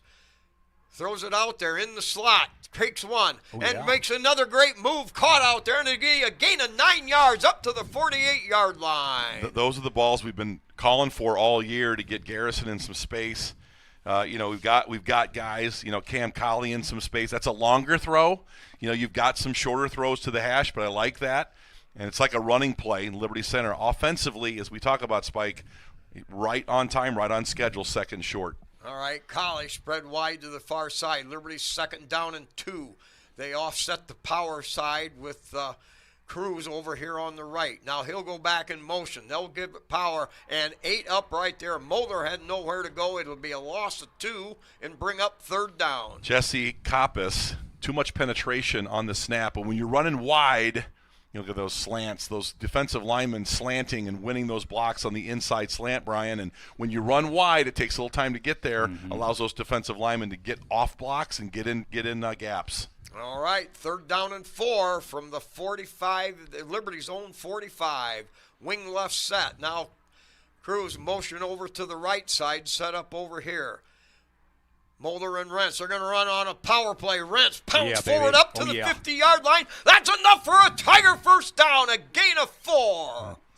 Tyler Lay, great job. Excellent job by that right side of the offensive line. Okay. Again, this is what Liberty wants to do, Brian. 1 minute to go in the first quarter. And this is what just keep piling first downs and owning that line of scrimmage. Yeah, power football there. Good for 4 and a first down. So the ball right at the midfield stripe at the right hash. Double wing package. Rents the single setback. Miller under center. Miller now play action. Lofts it out there and short. Moeller actually slipped on the turf. It'll be an incomplete pass. That play was there. Rolled forward, yes. And you're right. Moeller was there, open. wide open. Little jet action. And Grady, I'm not sure if he had a good grip on that ball, but that play was there. I like the design of that. Real simple stuff. You bring that halfback and that wing across the formation. He was wide open. Liberty Center looking to throw the ball early, Brian. Yeah, that's the type of throwing that we need, though. Short passing, controlled. That's where we want to be. All right, Garber spread out wide to the far side. Double wing set. Now they're just going to hand off to Rents. Rents off the left side. He'll pound forward for 5 yards down to the 45-yard line. Now, you can't go wrong going off tackle with Waylon Rents. And Waylon's going to get some positive yards, and that time he got a 3 or 4 left side of the offensive line, doing a good job moving Ironton. Liberty has a run game here today. All right, now Cam Colley comes into the game with a play. We're going to go to the quarter. Where's the play? And 15 seconds left in the quarter, and the Tigers, I think, are going to let this thing run right on down. Now, Casey talked about this, and Brian's talked about it. The clock's our friend today. Just control it, and this drive's doing, and good job by Casey Moeller to get them out of the first quarter. And, this is exactly the kind of game we want to play. Brian, you've talked about it. Liberty Center's got to keep it close, not allow a lot of explosives. So far, obviously, Terry got the big touchdown after about the 13th play of the drive, but I'm very happy with that. Yeah, absolutely. And I thought – go ahead, Mark. No, finish your – No, I thought – Sean Terry is so explosive that he's probably going to get a couple on you. He's just going to. So you got to expect that. And this Liberty Center offense right now is doing exactly what we want to do: 2, 3, 4 yards, and just keep pounding it and run that clock.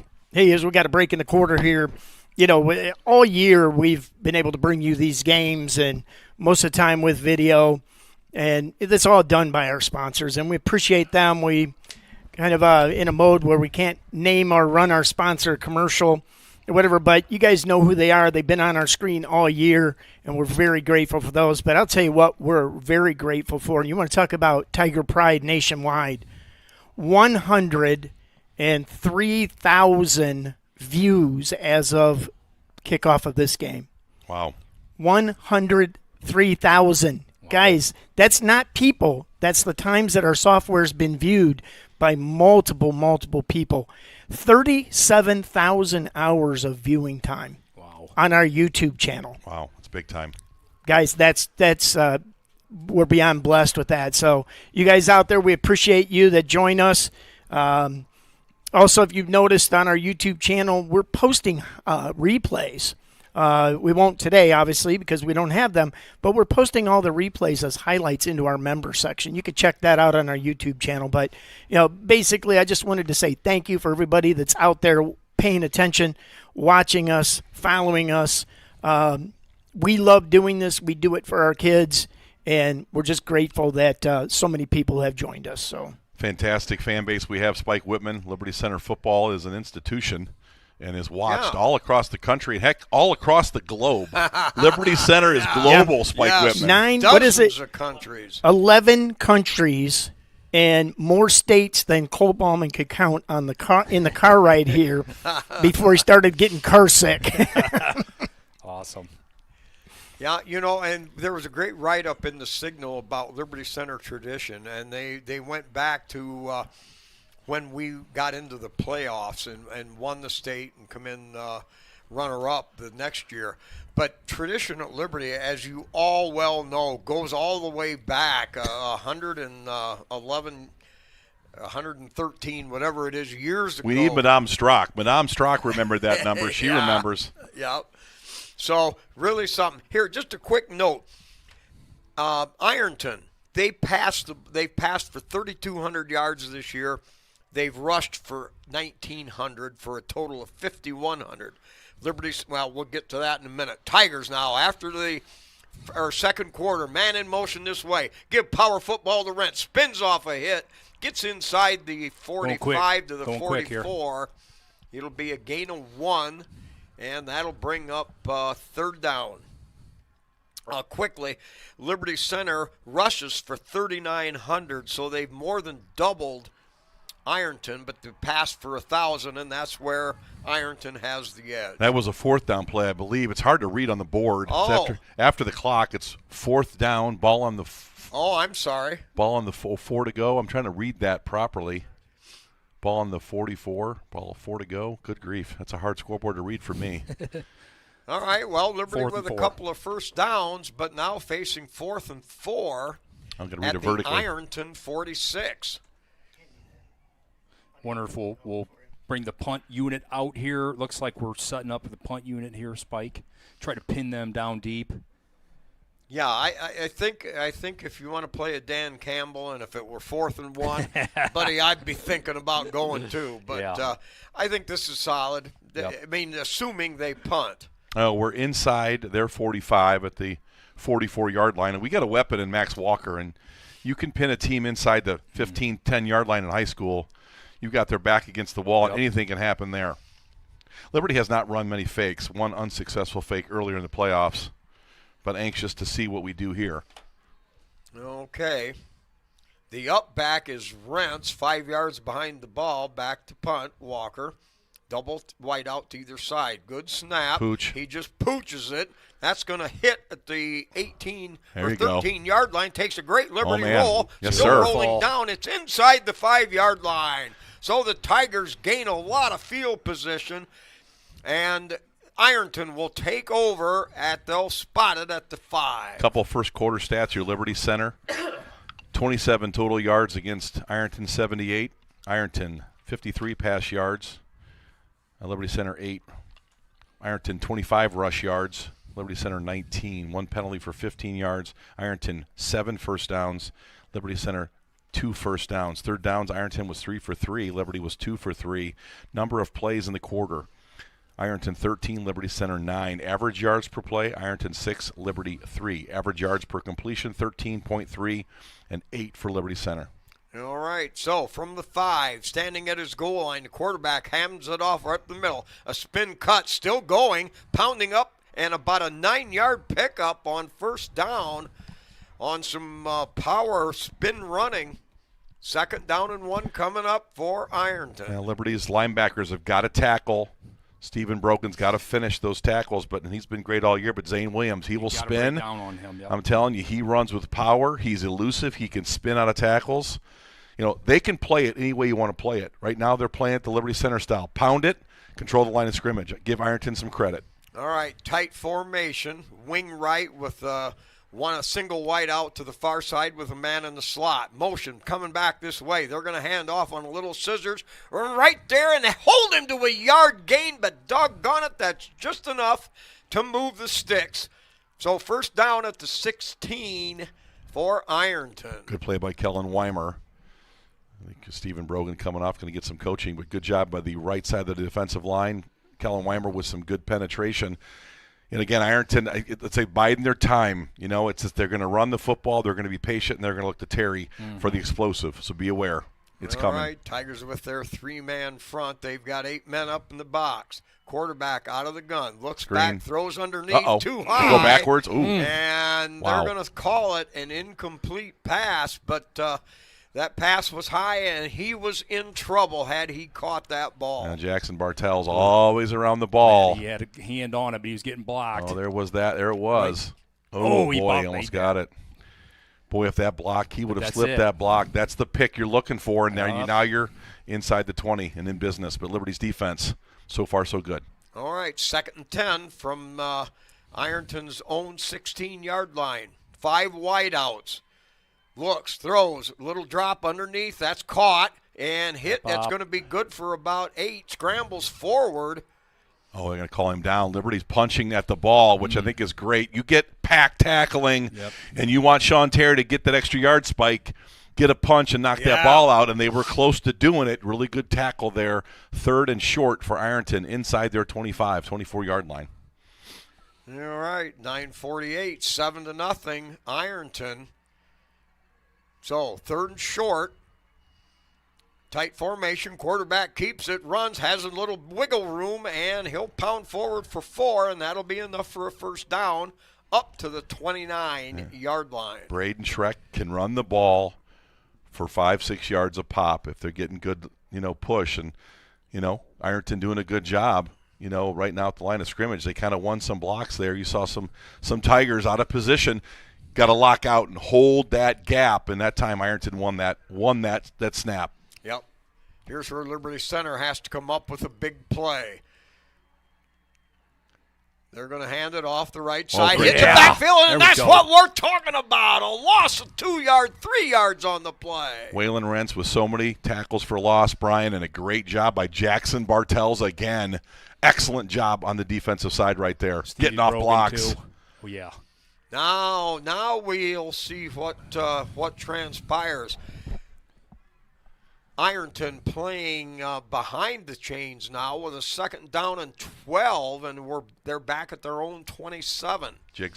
Big Jackson chance Bartels. Big opportunity for Liberty Center. Jackson Bartels been playing great. Good tackle in space. 5 wideouts. Tigers rushing 3. Drops back, looks, has time, throws the home run ball out there, and well overthrown, incomplete.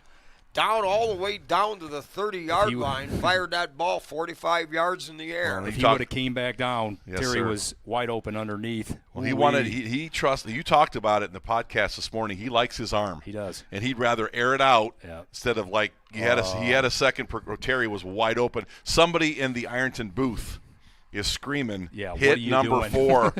But Jackson Bartels in coverage there, Spike, again. Excellent job with the corners today. Wow. All right, 3rd down and 12. Ironton comes out with trip receivers to the short side of the field. Big one here. 2 to the wide side. Quarterback all alone. takes a look. Looking Looks, for Terry throws the whole underneath. time. Got to get to That's him. going to be Oh, man. caught and boy. picks up enough for a 12, 13-yard first down up to the 42-yard line. Yeah, it's just an eliminator of just space. Watch, you gotta.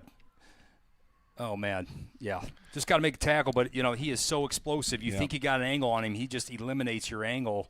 Impressive run there by Terry. We've got to stay on our feet, though. The diving at Sean Terry ain't going to cut it, and he's made us pay for that. All right, a little triangle formation of wideouts to the center of the field. Wide out here, now motion reverses. Give straight ahead. There's a lot of running room there. Tripped up by Moeller on an ankle tackle, but that's a gain of 11 and a first down now just into Tiger territory. Jiggo, we talked about this. I mean, they can do it this way. They can power you up, and if they're going to win at the level one, if they're going to beat our defensive line like that, our linebackers got to get there. They got to the second level. Very effective, flat-out tackle, off-tackle run right there. They got on us. Got to the linebacker, big yards, right off tackle. Well, they spread you out so well, and the guys that they spread you out with can go get their own. So you have to honor it. That spreads you out, eliminates some numbers in the box, and then they can run it on you. All right. Now motion back to the football. They fake it. Quarterback keeps it, runs right into the Tiger defense. Maybe a yard, and that's it. Big stop there by Liberty. We've talked about it. Terry's going to be used as a decoy a lot. A lot of quarterback run here. I've been surprised, Jigs. So much run. Braden Schreck again. Me too. Right off Sean Terry, but they're happy to drive the football. They're running the clock. They're doing a Liberty Center to us right now, running the clock, controlling the first downs. Okay. Second down and 9. The ball at the Liberty Center 46 with a double wide or a double wing with double wide out to this side. Now motion. There it is. They flip it up in the air. Tiger's there. He cuts past one. Breaks another one. Now on the way. One man left to get him. Heading down at the 20. Heading for the corner and into the end zone. Oh my. You got a flag down. It might be, it's sideline warning. 46-yard run on a jet sweep. Kind of flipped it up. He picked his hole, reversed his field, and into the end zone. Field is a touchdown. Sideline warning. Ironton. Well, we've talked about it. You cannot give up explosive. Liberty struggling tackling right now. They have missed a lot of tackles, and when it's getting wide and you're in space, you know Sean Terry's going to give some ground. Then all of a sudden the cutback happens. If you are out of control and your pursuit angles, he's going to run right through your arm tackles, and he did that right there. All right. Nope. The snap was aborted on the point after kick attempt. Flag on the play. Jake, I'm not so sure that Sean Terry's not one of the best players all divisions in the state of Ohio. No. Dead ball, delay of game, kicking team. 5-yard penalty, retry. No, I think there's no doubt about that. I mean, we've talked. This is one of the most explosive players I've ever seen in high school, and I think, you stack him up there. He's top 15 in the state. Well, I'm telling you right now, he's the difference in this game. All right, now from the 8-yard line, the PAT kick will be attempted again. Good snap, kick on the way. Missed it. That splits them. It's good. 14-0, Ironton over Liberty Center. We've got about 7 minutes left on that second quarter clock. Well, Ironton has done a great job of showing some patience in the run game. They've taken some smaller gains on quarterback run, and then they just find Sean Terry where he needs to be. He was there earlier in the sequence in this drive. They missed him because they wanted to go vertical, and there may have been a mission behind that. But anything underneath to number 4, Sean Terry, you got to get bodies, you got to get your head up, and you cannot be diving at ankles or using arm tackles because he just runs right through them. Yep. No, well, and I'm looking at this, and I see a team with this Terry that is phenomenal. It's not that we are flat out missing tackles, but all of a sudden he twists, turns, spins, and instead of having a chance to bring him down, he's all of a sudden making us look bad. And I don't think it's all us. This guy is just that doggone good. No, you're right, Spike. It's not that we're just not playing that well defensively. He just puts you in bad spots, and he's that fast and explosive. But once you kind of figure out his speed, you got to adjust kind of what you're doing, and you can't keep diving. You got to try to stay up and wrap him up. Liberty Center offense here, we need to drive. We need to drive this thing down. We could absolutely take this clock down, punch one at halftime, and beat down 14-7, and that's exactly where Liberty want to be. And we get the ball at halftime, guys. Yep. Important total yards. Ironton 173. 173 total yards against Liberty Center's 27.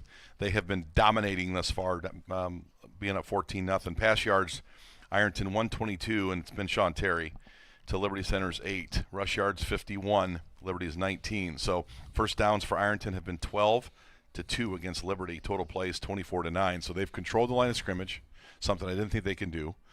They have found Sean Terry, something I'd hoped they wouldn't do. And certainly they've been able to show you every facet of their, to Spike's point, their phenomenal offense. Quarterback run, off tackle power, little wildcat, Sean Terry in the open. They're hitting on all cylinders right now, and we got to, like you said, we need an answer right here, Spike. Well, golden opportunity. Why not do it? How many possessions have we had so far? One? Yeah. One possession. That's it. Well, and there's a reason for that. There's a reason why we've had one, is because Ironton is doing a great job of mixing run and pass, putting together a bunch of first downs. Right now, they have 12 first downs. That's a lot against the Liberty Center team that doesn't give up much. So this yardage total right here through the middle of the second quarter at 173, Ironton's offense. And you were right, Spike. What you're seeing, trust your eyes. It's a phenomenal offense, and they are hitting on all cylinders. All right, well, hey, it's time to answer the bell. Liberty's done it all year. There's no reason why we can't come right back and do it again. So, Ironton, and I have avoided calling them the Fighting Tigers. I am not going to refer to them as Tigers at all. They're just going to be Ironton. All right, so Liberty Center now with their two deep backs standing at the 15-yard line. I've seen them squib out of this, too. Yeah. They got a lot of options. They do a lot of this, though, to kind of get you all excited about something that's not going to happen. But, at the end of the day, they're reading that. And if we're not prepared for it, that's right. You could see it. Now we were in our standard 5-2-2-2 return, but Liberty was up on the ball.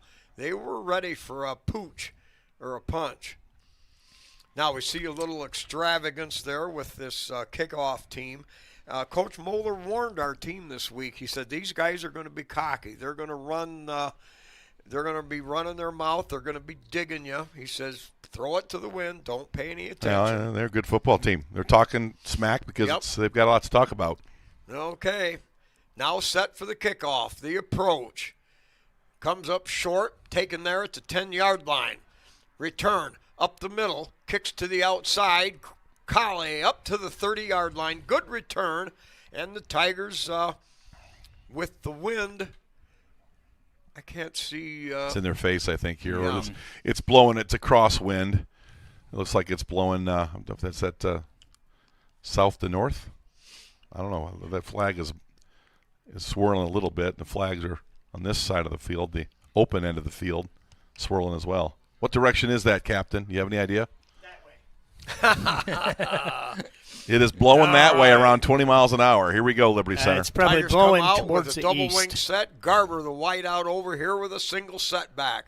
They're going to run play action. Miller now has a chance to run. Picks up a block to the outside. Brought down from behind, but a gain of 5. That was within an eyelash of going an awfully long way. Well, nobody open, and Grady made the right choice there, Brian, but number 24, Zane Williams, has been all over the field. Just ran him down like a dog. He is a great defensive player. Good decision by Grady. Good 4 yards. Yep. Keeping the offense right on schedule. Now the ball was blown as it's laying dead. Tigers come out now, 2 wide outs to the wide side. They shift their power formation to the right with a single setback. Miller out of the gun. Miller hand off to Rensk. Rensk takes it outside. He's got running room. Hit it to 40. Pounds forward. Good second effort. Liberty Center within a foot of a first down. Pickup of about 6 on the play. This Ironton team really runs the ball. But if Max looks inside right there against number 2, there's another 5 yards. But, again, our guards have been elite all year, but missed a little bit of an opportunity there. But that play was there and can be had. Okay, 3rd down and a foot to go. The Tigers need to get to their own 40. You've got a full T formation backfield. Miller keeps it. He'll pound and he'll get it up to the 41. Tigers move the chains. This kind of offense is not great to be 2 touchdowns behind, but because we get the ball at half, this is a huge drive. The limited possessions we're going to have, we've got to make the most of them. This one right here, Brian, crucial. 5:20 on the clock. Liberty Center at their own 41. Garber spread out wide here. Wing set to the right, tight end right. Give to the first back, cuts it out there, breaks 1 tackle, pounds over the top. It'll be a 9-yard gain up to the 50-yard line. I like those quick hitters, vertical running game. Excellent blocking up front, got right to that second level. That's what you need. Big gain right there, 9 yards. Not messing around, Spike, when you go off tackle straight up the field. I like it. Yeah, we run a lot of power stuff, but boy, that was just that quick dive hitter there. So 2nd and 1, right at midfield. Double wing package. Miller under center. Miller pitches to the wing. Cuts there, makes a spin. That's Moeller, and Moeller down to the 45. A pickup of 4, 5 yards, and a Tiger first down. Here we go. Now, this is a little bit more like the Liberty Center rhythmic, running game, dive, power, first down, starting to pick up chunk yardage here. Offensive line starting to move some bodies. All right, Liberty comes out now. Garber. Ball at the middle of the field. Garber spread out wide to this side. Tigers show the I formation. Now they shift to a power right set with 2 setbacks. Miller under center. Give to the second back. A little bit of a reverse. Good cut. Breaks 1 tackle and bounds his way down to the 35. An inside reverse. Gary Cruz from his wing on the other side came back, and a pickup of 9 on the play. Liberty 2nd down and short again. Yeah, that's that beautiful inside reverse. You got fast-flowing defensive Spike, and that catches them off guard. That was a nice drawn-up play there, and they executed that one perfectly. Love this drive so far. Tick, tick, tick. Run this clock down. Let's see if we can't punch one here. Liberty blocking Zane Williams now effectively. The 3 plays in a row. I like it. Double wing set, single setback. They're going to give it to Rentz. Powers up the middle, and he'll have 2 yards, and that's going to be enough for a first down. They'll spot the ball right at the Ironton 35-yard line. 3.5 minutes to go in this first half. It is incumbent for Liberty Center to get some points as they head into the locker room. But it looks like Casey Moeller, Nick Miller has found a little rhythm in this running game, Jigs. Yep, they're okay. Tigers come out with Miller under center. Now they'll shift around, put the power formation to the right. It's a double wing set with a single setback. Gary in motion. They'll pitch to Gary Cruz. Cuts it up right. He's got running room at the 25. Breaks a tackle there. Down to the 10. Down to the 5. Sir. And it's close. He's down at the 1-yard line. A gain of 34 yards on that wingback reverse play. That jet sweep, excuse me. Well, Sean Terry's not the only guy with explosive speed. And here comes that little 26 off power. Nice Beautiful. Patience. Runs through some arm tackles, and that run right there, Spike Whitman and Brian Babcock, a lot of patience by Garrison Cruz at level 1. He picked his way. Excellent vision, big-time play for Liberty Center. All right, 2 tight end set. We've got the full T backfield with Liberty Center.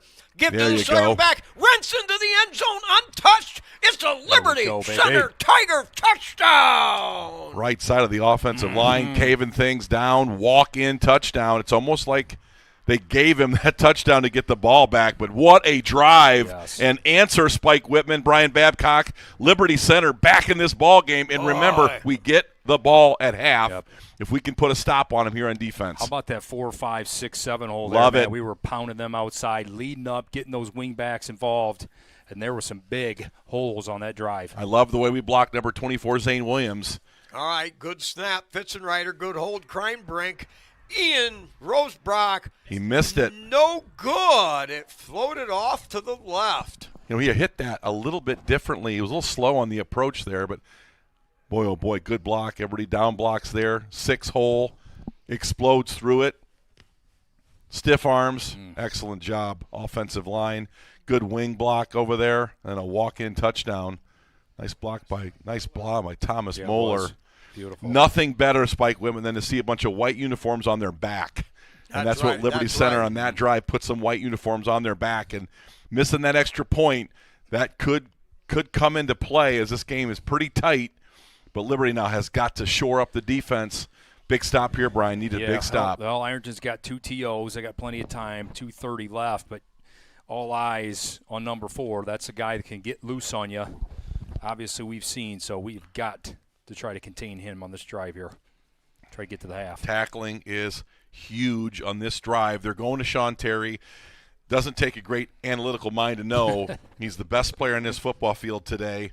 You've got to watch him closely, maybe even roll some safeties and just make sure we're tackling in a pack. We've got to get some pack tackling. Now, Spike, they will turn it over, and the way we hit, we can force fumbles. With the violence of how we're hitting and the tackling, that could be a big opportunity for us to turn them over. I think this is a high school football game. We've got to remember that these are high school kids, and while everything has gone the right direction so far for Ironton, that doesn't mean it's going to do that the whole game. Right. This is an accident waiting to happen. Now a high floater, and offsides Liberty. And they're offsides Liberty on the kickoff. That's another thing they pride themselves for. They watch film, and they really watch the special teams for not being offsides, but yet getting a full head of steam. Now, Brian Hefflinger is talking to officials, trying to figure things out. He doesn't. I don't know that he agrees with that. As you look at I guess maybe the number 3 guy on top of your screen there was offsides, but that's a big penalty right there. Yeah, probably have to squib now. I mean, they look like they might have gotten that into the end zone, but probably not here. And you don't want to get it to 4, not on the kickoff. Only guy back, Sean Terry. Last week I was shocked to see 3 South Rangers back receiving kicks, but Sean Terry is a weapon, and he wants the ball, and he's going to get it. I'm going to put this they've got 26. 8 men up front. They've got 2 Yes. standing around the 25-yard line, and Terry back at the 10. There you go. Squib kick. And it ricocheted off one of the up people on the line, but right into the hands of Ironton. So they're going to have the ball at the 47-yard, their own 47, and this is kind of a dangerous possession. Bad break there, man. I don't think Max was trying to do that, think so. Yeah. but it did do it, and then it kind of bounced their way. That would have came back to us. We could have potentially got on that football. Man, oh, man, that's a tough one there. You don't need to give this offense the ball on the 47-yard line, and here we go, Liberty Center defense. Look for something. They might try to go up top on a quick strike. Here's Terry in the backfield in a deep eye. Here we go. They've got a double wide out to the far side of the field, and now they're going to use timeout. Yep, timeout Ironton. I like them using a timeout. Gives them 1 to use, so I think that's, they may have seen something they didn't like, but Brian, first time we've seen Terry deep in kind of that, maybe not an eye because, he's the tailback. The number 24, Zane Williams, was to the left of the quarterback, so you could have been looking at a toss sweep or something. Just a long tail. Yeah, right. Big long. That's why they call it a tailback. But again, we've talked about this, Spike. And Jigo. I mean, just space. They're always trying to get Sean Terry in space, and you never lose. When he's going to get that thing running towards the boundary, and he's going to come back totally against the grain, and Liberty Center is going to have to be ready to make the tackle. Well, like I say, it's been eyelashes so many times, so close to maybe stopping them for losses, and they spin out, they use their speed, they get away. But I'm telling you, this is going to work against them sooner or later in this game. We've got 2 minutes here and another whole half to go. I loved the answer, Brian. Touchdown, and really drove the football. That was impressive. Game looked fantastic on that drive. Terry back in that deep tailback position. All right, deep formation. You've got it. He's in the pistol now. Drops back. Looks. Has two time. Guys. He's throwing the home run ball. Got a man out there. Ooh, great play, Grady. Incomplete. Man, Grady split the difference there. Great play. Man. I talked to his dad, Jesse Miller, who played on some great teams in the late 90s. And, you get caught up in all the quarterback play, but what a phenomenal job. Watch him play the hands boy, here. Oh, boy. Man. Grady's been a phenomenal defensive Yes. back. I mean, he is a lockdown corner. That kid's 6'3", $185, and as athletic as the day is long. Great job by Grady. I think I would give it to 4 here. All right, second down and 10. Ironton on their own 47. Quarterback out of the gun, throws up underneath, tries to get a spin move. Great job, Jackson. And tackled right there by Jack Martellus. A loss of about 4 on the play. It'll bring up 3rd and 13. I wanted to say, I want to correct the record. Grady 6'4", 210. Yeah. But that is your program. My guess is he's 6'3", 190, 195. But Jackson Bartell's great tackle. Man. Wherever my eyeballs go to 4. I hope this defense is, and I mean they got a lot of weapons and a lot of toys, but 4 is the one that can hurt you with 2 touchdowns today. All right, so he'll spread wide to the short side of the field. The ball's on the right hash mark. We got time here, at their too. own A couple 44. timeouts. Yes. Big stop. Clock running with 1:40. Out of the pistol. He looks. Now tries to drag. Oh, he fumbled. Penalty. Oh, fumble now picked up by Ironton, and they'll bound forward up across got a flag, the too. 50. Hold. But that'll bring up 4th down. We've got a flag on the play. Xander Zeider's uniform was ripped inside out above his head, so we're going to see if that's a hold. What do you do? Do you take him back here? Or do I you like to take settle him back. 4th down? I'm ready to take him back. They're within striking distance. Again, that is great defensive back play, great coverage play there. That was kind of a coverage pressure. Holding. Offense number 72. 10-yard penalty. I want to see if that's against Xander. I'm guessing it was. Yeah. Oh, man, this defensive team, line's heating it up a little bit. Yeah, and this Ironton team, they've shown on film where they will have some penalties. Yep. They are. Now. Oh, yeah. That puts the ball all the way back to Ironton's 34. They're looking at a 3rd and about 23. Liberty is big here. Liberty may have a take chance. The field position. Now they put out 3 receivers to the short side of the field. Motion back to the ball. They're going to pitch it, and now they stop play. And it stops the clock. Man, oh man, they're this is Ironton. You don't see a lot of penalties from them. Another one though. Holding. Now you've got a false start, and that really has backed them up to 3rd and 28. Spike. Liberty Center has got 2 timeouts here. Just contain Sean Terry, and you're going to get the football back in relative good field position here, Brian. Well, you got 1:20. You got 2 TOs. We'll probably have to go to the air some if we were going to try to drive, but this would be a huge stop, our first stop of the day. Oh, no, let's don't get a stop. Let's get a turnover. I like let's that, come up Spike. With that big play. Well, we almost got that. one a minute ago, Yeah. Spike Yeah, Goodman. baby. You know what you're talking about. Yes. All right, they'll go with that Terry wide out to the far side. Trip receivers to the wide side. 2 over here. Quarterback by himself. Back to throw. Looks. He's going to throw it way out there, and that's going to go way incomplete. Ran the The route clock fine. will stop. It'll bring up 4th down and 1:12 left in the half. Big. Tyler Roach ran that route. He kind of quit on it. If you look at it, I think Grady just gloved him. Yep. There was nothing there for him. And if you're going to run against Grady with his size and athleticism, there's not a lot going on down the numbers. Maybe inside the hashes or running an in route, a slant, but he gets on top of you, and he You're just done. eliminates you. All right, 2 Tigers back to receive. See if Old Keamy Crew can't give us something special and here. Colley standing back at their own 35-yard line We got now. here. Oh, we're going to have too many men on the field, it looks like. Back judge threw that when he's counting. How many guys we got out there? 12. 12 guys out there. Dead ball. Illegal substitution. Defense. Boy, Brian Hefflinger is going to be kicking himself for that one. I'm not quite sure. Tyler Roars was in that game, and I'm not sure who. Yeah, that's right. Waylon Rentz came on the field. All right, that's really immaterial. It's 4th down from their 34. Tigers back there standing at their 25. Here's the snap on the punt. Oh, he went after it. Almost blocked. Tigers call for a fair catch made there at the 31-yard line by Cam Colley. Tigers will be in business at their own 31. Well, there's a reason now why number 19 was put in that game. That was like a 0-1 fire. He picked his hole and got to the kicker. He didn't miss by much, and that looked like something Brian Hefflinger called. Yep. And maybe the substitutions didn't quite communicate, but I'll take it. Good job by Liberty Center. Huge stop. Okay, Limited so the possessions, huge Tigers- stop by the Tigers. Tigers come out now. They've got Colley and Garber spread out Crane wide Brink to in the this game. side. They move the power side of the formation to the left to the wide side of the field. Miller out of the gun.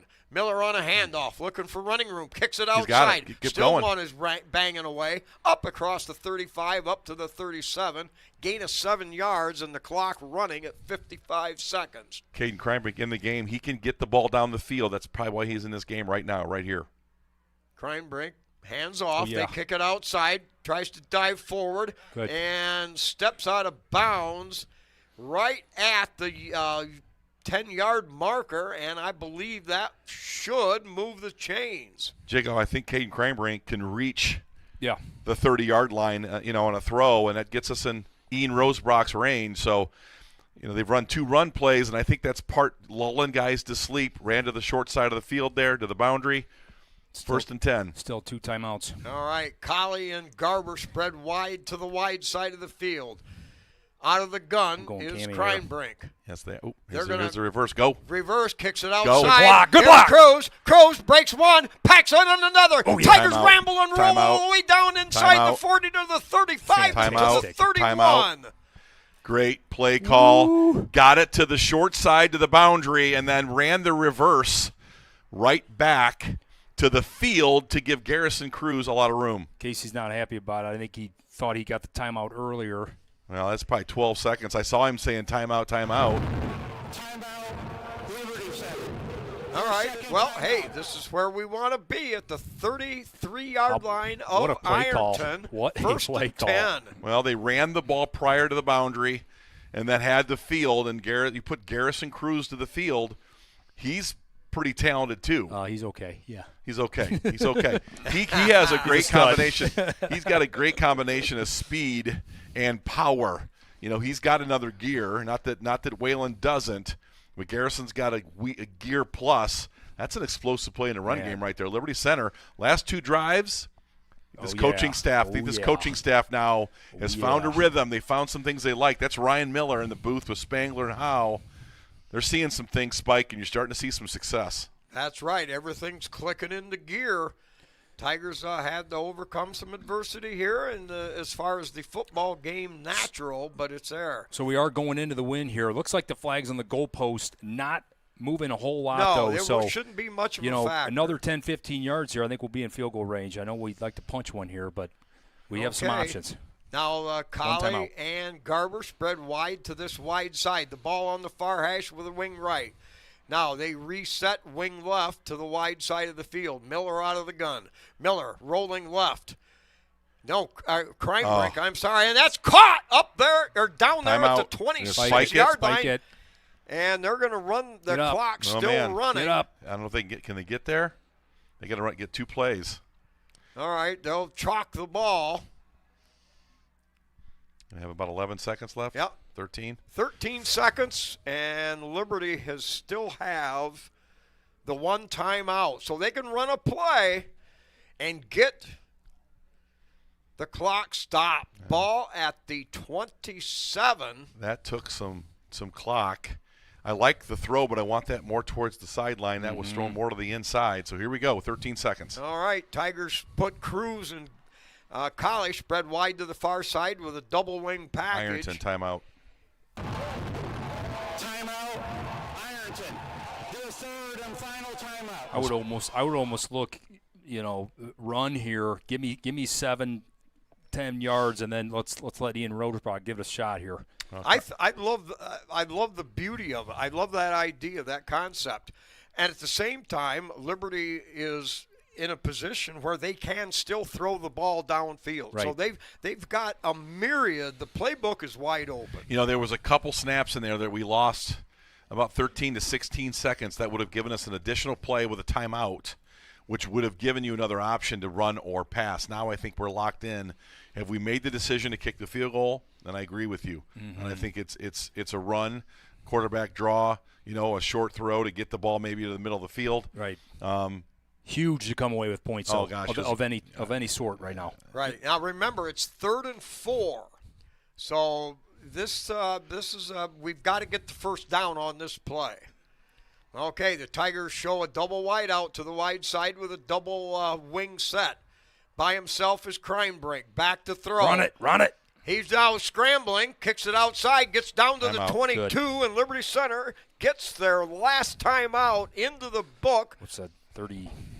22 and 17. It'll be a 39-yard attempt if that's what the Tigers do, is go for the field goal. I talked about it in the pregame a little bit, not to take credit, but I thought, hey, special teams is going to matter. Ian misses an extra point. That's huge. Now he has a chance to kick a long field goal here. Max is actually Max, down there maybe? acting like he's going to kick it. Well, that's a longer field goal. Wouldn't surprise me. Did we see Max last week in a long We field did. goal attempt? We did. Remember that Yes, one and just remember, it only killed came that up thing. about a foot short. Actually, Markey was down on the field, and she said it could have nicked the crossbar. It was that close. Well, that thing got held up. That was a 30-mile-an-hour just. Yeah, it was a Impossible gale wind. force wind. All right, the officials coming over. I don't know if they're there to push the Tigers on a little bit. Hurry up, but Cade Crimebrink known more for his arm. Yeah. Not a great running quarterback, but there it was. Hey, You wanted to run. You got your 7 yards. Here we go. Take what the defense gives you, and that was a good decision there. Well, it's going to be Max Walker here, and Come on, baby. this is big. It's a big opportunity for Liberty. Liberty Center has controlled the second half of the second quarter. Man. but even no matter what, Liberty Center in this second quarter has kind of changed the possibility of the momentum a little bit.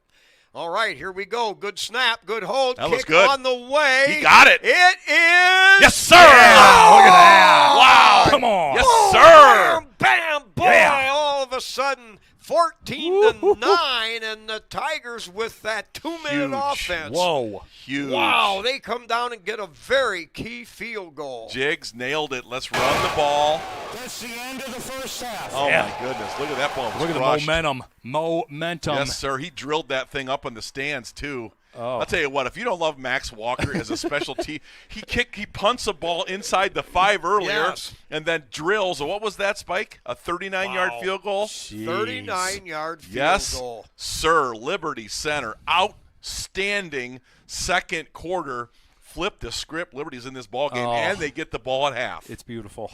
All right, we're going to take our halftime break here from Tom Benson Hall of Fame Stadium, the state championship game. Liberty Center trails Ironton 14-9. We'll be back after this halftime break.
You want this or not?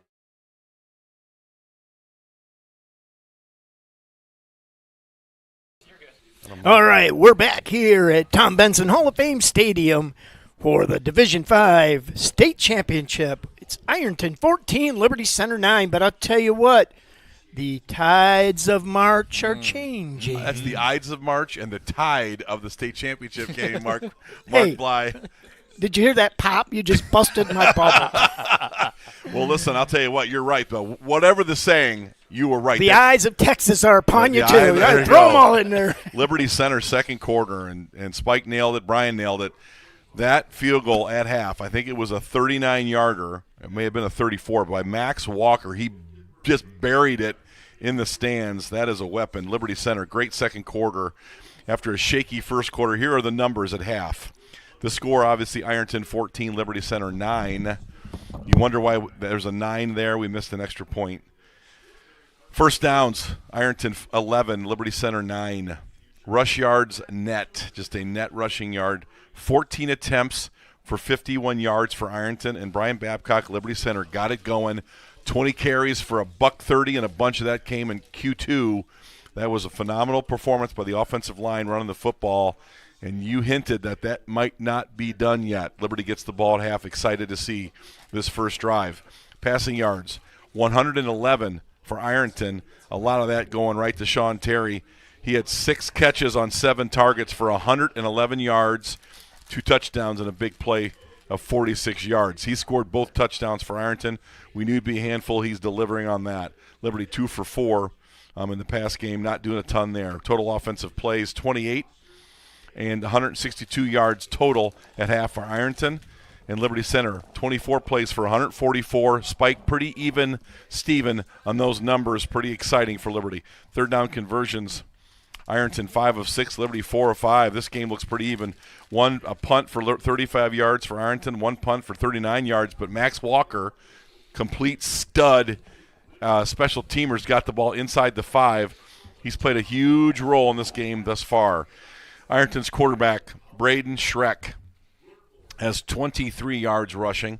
He is 9 of 14 for $111 and 2 touchdowns. I'm going to suggest the most obvious thing we're going to talk about today is number 4. It's going to be a big part of this second half offense for Ironton. Garrison Cruz, 80 yards rushing for Liberty on 2 rushes. Those inside little reverses, little wing reverses have been outstanding. And you've talked about it, Brian, the 4-5 hole.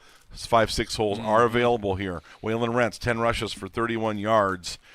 And Liberty Center, right now, Brian Babcock, the game plan's starting to take shape. Yeah. And you're seeing some explosive plays in the run game against a really good defense. Your thoughts? Yeah, it was a great finish there to that first half. And, that's what early on, Ironton drove that first quarter, took some clock. We're like, that's good. And then we, they struck quick after they got us to punt, but that second quarter, a run game started wearing on them. As you said, those 4, 5, 6, 7 holes, those toss sweeps where we were getting an extra wing, extra running back to lead up the block. That was very successful, and they didn't really have an answer. And then even on that drive, that 2-minute drive there before the field goal, same deal. There's 3 or 4 big runs. The inside reverse has been very successful. So love what I seen from Liberty Center's offense to finish that first half off.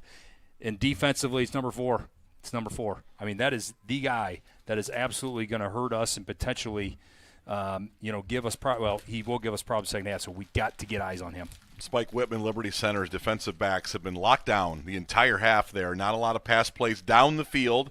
It's been Terry on the short crossing patterns and the little small horizontal game, which we knew he'd be very good at. But Liberty's defensive backs, Grady Miller and Cam Colley, have been phenomenal. We've gotten good coverage by Jackson Bartels. He's doing a great job tackling. The back end of this defense is holding up really well. Oh, yeah. We've taken the vertical game away. We've taken the total vertical game away, And so now it's just stopping the quarterback from his little dipsy-do scrambles of 5 and 6 yards. We were so close to making a lot of defensive plays. When we can start containing him to 2 or 3 yards, continuing to stop their running game in its tracks, force them into the 3rd and longs. I think Liberty can possibly take control of this game. A key is what can Ironton do on our first possession? What can they do defensively? What do you think they'll come out with? Because they know that they've got to stop our vaunted running game. We have not shown a lot of propensity to want to throw in this one, so you can see them adding another guy.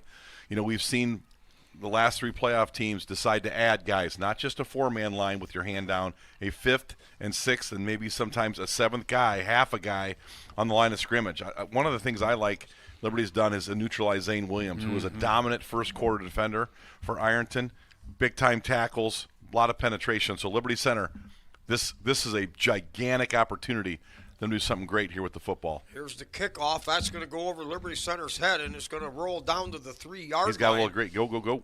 And the Tigers can only get it back to the 15. That time, Liberty Center respected the possibility of them with an onside kick. They put 9 men up, left 2 back, and the kick sailed over our heads. And so now Liberty's starting a little behind the 8 ball, so to speak, back at their 15. Well, Liberty Center, looks like the wind aided that kick, and I think that's what aided Max Walker's kick. Note that for later in the game. We get the ball going with the wind in the 4th quarter. All right, so wing in motion, give to the second back, and maybe a yard on the play, and a long tackle stays up, and they're going to give him a couple-yard gain. Number 52, Aiden Lane, big-time defender for Ironton. He did a great job of standing up our offensive line and made the play there. And, again, Liberty doesn't lose many battles on snaps, and I think Ironton did a good job against our defensive front early, and I think this was a very good start for them winning that snap. All right, 2nd and 8 from their own 17-yard line. Now they'll shift the power set off to the right side with Cruz, the wing on the left. Now motion. They'll pitch to the motion back. Moeller. There you go. Moeller tries to get outside, breaks one, and bangs up to the 19. 2 more tough yards. But it's 3rd and 6, not 3rd and 10. So the Tigers have a chance here to convert. Good run by Thomas. That's the run that Gary has been able to explode. He's got the gear to get that to the boundary and get up the field. So, again, they keep probing those 4-5, those off tackles, off wings, Brian. It's there. All right, Garber comes into the game. Moeller comes out. So this could be a possible pass situation. So Garber and Colley spread out wide to this wide side of the field. Out of the gun. Miller. Got him wide open. Got a man out there, caught wide open at the 30-yard line. They blitzed the linebackers, and Liberty, it was almost like setting up a backward screen in a matter of speaking, but hit that receiver over the middle. Great call. At the 31, so a pickup of 14 yards, and the Tigers now move the chains. Austin Bump is great against the run, not so much against the pass. They're going to come back to that. All right. Wide open. Wing right set, wide out to the far side. Gets yeah, straight right ahead, there. kicking to the outside, takes on the tackler too. Pounds it up over the 40, up to the 43. A gain of 13, and the Tigers move the chains again. Jiggs, that's where Thomas has done his best work on those straight dives, right off tackle. That looked like something like a 43 dive or something right down the gut. Quick, man. Excellent job and good run. And that offensive line, I like that. They're running a 4-man down line. You can get one block and get to that second level in a hurry. Let's go back to that pass. Nobody honored Garrison, and if he would have ran straight down the field, he might have went all the way. So we're going to come back to that, guaranteed.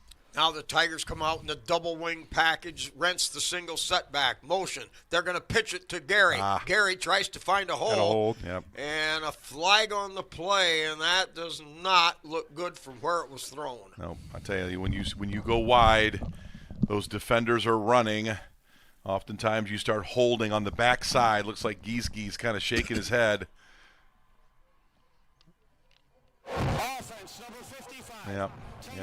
Gieske was the backside tackle on that play, Jiggs, and it just happens. That backside tackle takes off, and you're trying to stay half ahead in front of him, and stuck his arms out and held him. Oh, they got him almost like he So he fell kind of into his legs. Well, he kind of almost took his hand out too at the end of that, like a chop block on the backside. So anyway. All right, so 1st and 20, ball back at the 32. Miller out of the gun. Boy. That's going to be fumbled. Miller's going to fall on it, but that's going to be a loss of another 7 yards. And all of a sudden now, what looked like a promising start to a drive, Liberty's facing 2nd down in about 28. Oh, wow. Wow, now the ball's back at the 25-yard line. Was Grady even expecting that snap? Hit him right in the face mask, I think, didn't it? It had some heat on it for sure. It was a good job to get on the ball. It would have been catastrophic had we turned it over. All right, so 2nd and 27, ball at their Liberty's own 25. They've got a double wing set, single setback. They're going to give it to Rentz. Rentz tries to power up the middle, but Ironton there to stop it after a yard, and that's it. Liberty facing 3rd and 26. Austin Bump. Now that's what he does. He plays the run, and he got into Waylon Rentz, and it's rare that you see Waylon Rentz's head snap, but Austin Bump, fantastic job. And Liberty now, the penalty was huge. It got us off schedule. Casey hates those. We talked about it all year. 1st and 20 is tough, and then you got a snap problem, and now you've dug a hole. All right. Well, the Tigers, they're going to put out their wide formation type people. You've got Garber spread out wide along with Gary Cruz out here to the wide side of the field. Trip receivers there. And we're going to get another flag that stops the call. Delay of game. Dead ball. Delay of game. Oh, man. Offense. 5-yard penalty. 3rd down. Wow. Liberty Center now. Well, this was not how you wanted to have to start. Garrison Cruz gets that ball in the seam, and Liberty's rolling. And this drive just came apart at the seams. Boy, that's a tough way to end a drive. So let's see if Liberty could get themselves at least some positive yard spike and give Max Walker an opportunity. 3rd down and 31 from their own 21-yard line. 5 wideouts. Miller out of the gun. Miller pressured. They throw a screen. There's room there. And good block. Cuts it up to the 35. Breaks another one. Great play. And all the way up to the 38-yard line. That will be a gain of 18 yards, and it's still 4th and 12. But most importantly, the field position now is a little bit more favor. Room to breathe. That's an old play that old Seth Atkinson. Oh, he was the good at old it. tunnel screen. That guy turned more 2-yard balls in the air to touchdowns. That was been waiting for that one all year. I love to see it. All right, back in punt formation. Gets it off. High floater. That's going to come down, taken there at the 28-yard line. Breaks the first seam. Breaks now through another. This thing's turning into dangerous. And the last man there finally brings him down at the 40, Cam Colley. And the net result of that was a 2-yard difference. 35-yard punt, 33-yard return. And now Ironton sitting on the Liberty Center 38-yard line. Just too much overrunning, too much diving on the ground. You just can't do it with this guy. You got to stay steady. You got to be disciplined. And again, lanes, pursuit angles. If you're going 100 mile an hour, sticking your arm out, you got no shot. Or we got to kick sidelines. You just cannot cannot kick to him. You cannot get All on the right, ball. well, right now is what counts. They come out, single setback. Now they motion over to the power side, the right side. Drops back. We got a flag on the play, and that's blown dead. False start. Good. 1st and 15. I'll take that. Dead ball. False start. Offense number 10. Well, that certainly doesn't hurt Liberty Center. They trail 14-9. And with Ironton in Tiger territory, any field position change here is critical. Here's where Liberty Center's defense has got to stay in their lanes, make a play here, push this thing back. Ironton shows trip receivers to the wide side, out of the pistol. Quarterback, he'll hand off, tries to cut to the outside, runs right into the teeth of the Tiger defense. He'll pick up a couple and get down to the 40, but that's going to bring up 2nd down and 12 to go Good job by Kellen Weimer. He's shaking up a little bit, but then the linebackers came. I mean, if you slow these running backs up just a little bit, Garrison Cruz and Waylon Rent start showing up and laying the wood. Good job by Kellen. And that defensive line, they're hard to run inside against, Brian. They're hard to do it. Liberty's interior line is outstanding. All right, a tighter formation. They've got a strong side to the wide side of the field. Quarterback back to throw. Has time. Throws over the middle. Caught inside the 30-yard line. Close to the chains. I think that will bring up Maybe an a first 11-yard gain. They're going to be a 3rd and 1 at the Tiger 29. Jesse Koppas, little slot receiver, kind of a tight end looking guy, got right in the seam there. Nice looking catch. He was wide open and a good delivery by quarterback Braden Schreck. Okay, Ironton in 4-down territory, we presume, with a 3rd and 1 at the Tiger 29. Trip receivers to the wide side. One over here with a single setback. Quarterback going to keep it. Breaks through there. Got running room. Tackling. Missed. We've got a man out there. And finally brought down, but a gain of about 13 yards on the play, and that was danger. You know, I'm just struggling with all this diving and lunging. And he's running. Anytime you get guys running across the grain, Brian, that's when you got to settle your feet, get your eyes right, and get guys on the ground.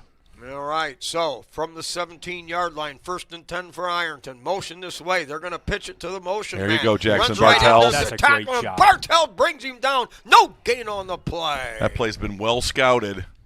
And Jackson Bartels has turned out to be one of our top tacklers there at the sniper position, Brian. That was a great job. Oh, that's exactly what you have to do. You got to get up the field. You got to eliminate him from coming around you, and then make him try to cut it back. That's when you pounce. Great job. It's exactly how you play that by Bartels. 5 minutes left here in the 3rd quarter, 14-9 Ironton, but they're inside the red zone now with a 2nd and 10.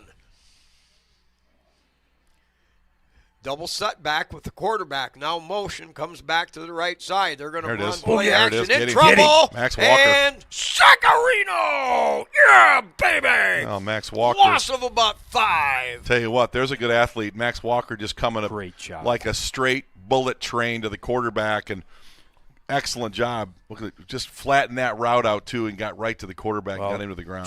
He's a big kid. He's He tough is. to get to the ground. Good job there by Max to eliminate him from throwing it and then to corral him to be able to get him to the ground. Goose with the finish. Come on, D. Here we All go. right, 3rd down and 14 from the Liberty Center 21-yard line.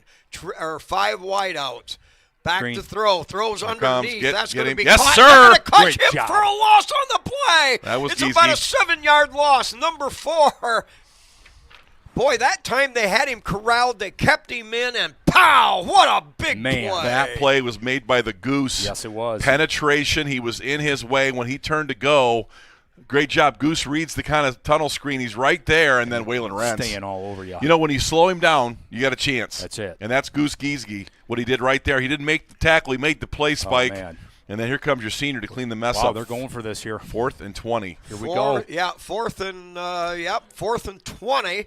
The ball is back at the 28-yard line. They're going to go for it with double wide out to either side. Out of the pistol. Back Plenty to of time throw. here. Plenty of Looking time. Too much upfield. time. Get him. Now has Great to job. scramble. That's okay. Let him Got a run. man Let out him here. run. Let him run. And they're going to shove Yeah, him it's a out great to job. the 25-yard line. Outstanding. Liberty Center only gives up about 3 yards, and that's going to turn the ball over. The Tiger defense raises up to the top, to the challenge, and Liberty back with the football. It wasn't just the defense. It's the back end. Nobody open. I mean, straight coverage, pressure, sack.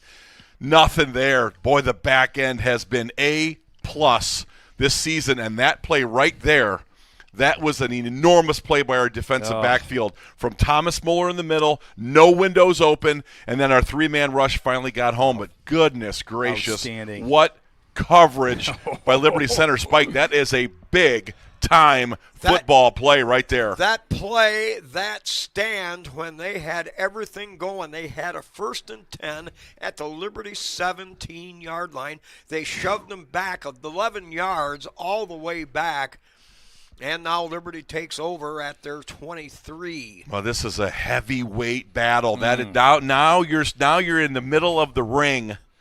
Ain't no dancing. This is just haymakers now. Defense answers.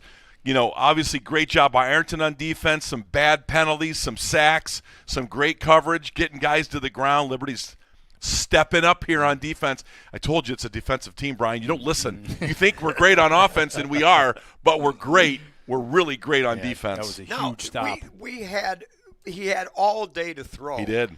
But that was a coach's decision to drop 8 men back, and that apparently flooded the defensive zones, and likewise, nobody to throw to. Fourth and long, play the sticks, keep them 8 yards in front. It's like a punt. That's why they went for it. I mean, listen, these guys, Trevin Pendleton can coach football. I mean, he's got weapons, but he's made some really smart tactical decisions. This is basically a punt. Mm-hmm. They trust their defense. Liberty Center trusts their defense. Both teams playing great defense tonight. Hey, keep in mind, this Ironton team has not been in a tight battle in about 7 weeks. Long time. I mean, it's been blowout after blowout after blowout. So we're gonna test them here in this second half. We got 3 minutes left in this third quarter. Clock is already playing into our favor. The game has been shortened. Exactly what we needed to do. Yes. Let's see if we can't put a drive together, punch one, and then keep that pressure on. The game could come down to this. The way the teams have ground down the clock. We've got 2 possessions, them maybe only 1. It is paramount that Liberty it's paramount that Liberty moves the ball, gets field position here, and gets them at worst pinned deep back in their own near their goal line. We've got to move the ball. Casey loves field position games. He wins those. And when you have a punter like Max Walker, who is just an all-time great punter, special teamer, it's like an extra weapon. But Liberty here on offense has a real opportunity here to get down the field. And you're right, Ironton's not been in one of these heavyweight slugfests, but Liberty Center has given it to them right and tighty. Here we go, Liberty. Let's go. All right, Tigers come out with a spread formation.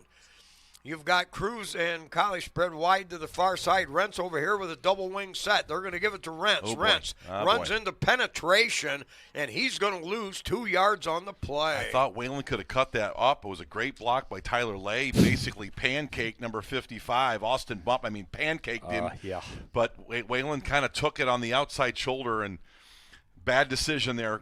Losing 2 yards. This defense is flowing a little bit better. They had great penetration. Yeah, they did. This defense is flowing to those outside runs a little bit better here that second half. Yep. See what adjustment they make. Changes too. So Colley spread wide to the far side. Wing set to the right. Twin set back. They're going to give it right up the middle. Smoller spins. He'll pick up about 4 coming back, but it makes it 3rd down and 8 for Liberty at their own 25. Another play by Austin Bump. He's starting to play that inside run game, and we saw him on film. He flashed. He is a violent player to the line of scrimmage. He runs hard, plays behind his shoulder pads, and that was a dive that worked that last drive for a bunch of yards to Thomas, but that time Austin Bump drug him to the ground. All right, Garber brings in a play from the sideline. 2 minutes left here in this third quarter. And Garber will spread out wide to the far side. Liberty Center comes out in a double wing set with Rentz the single setback.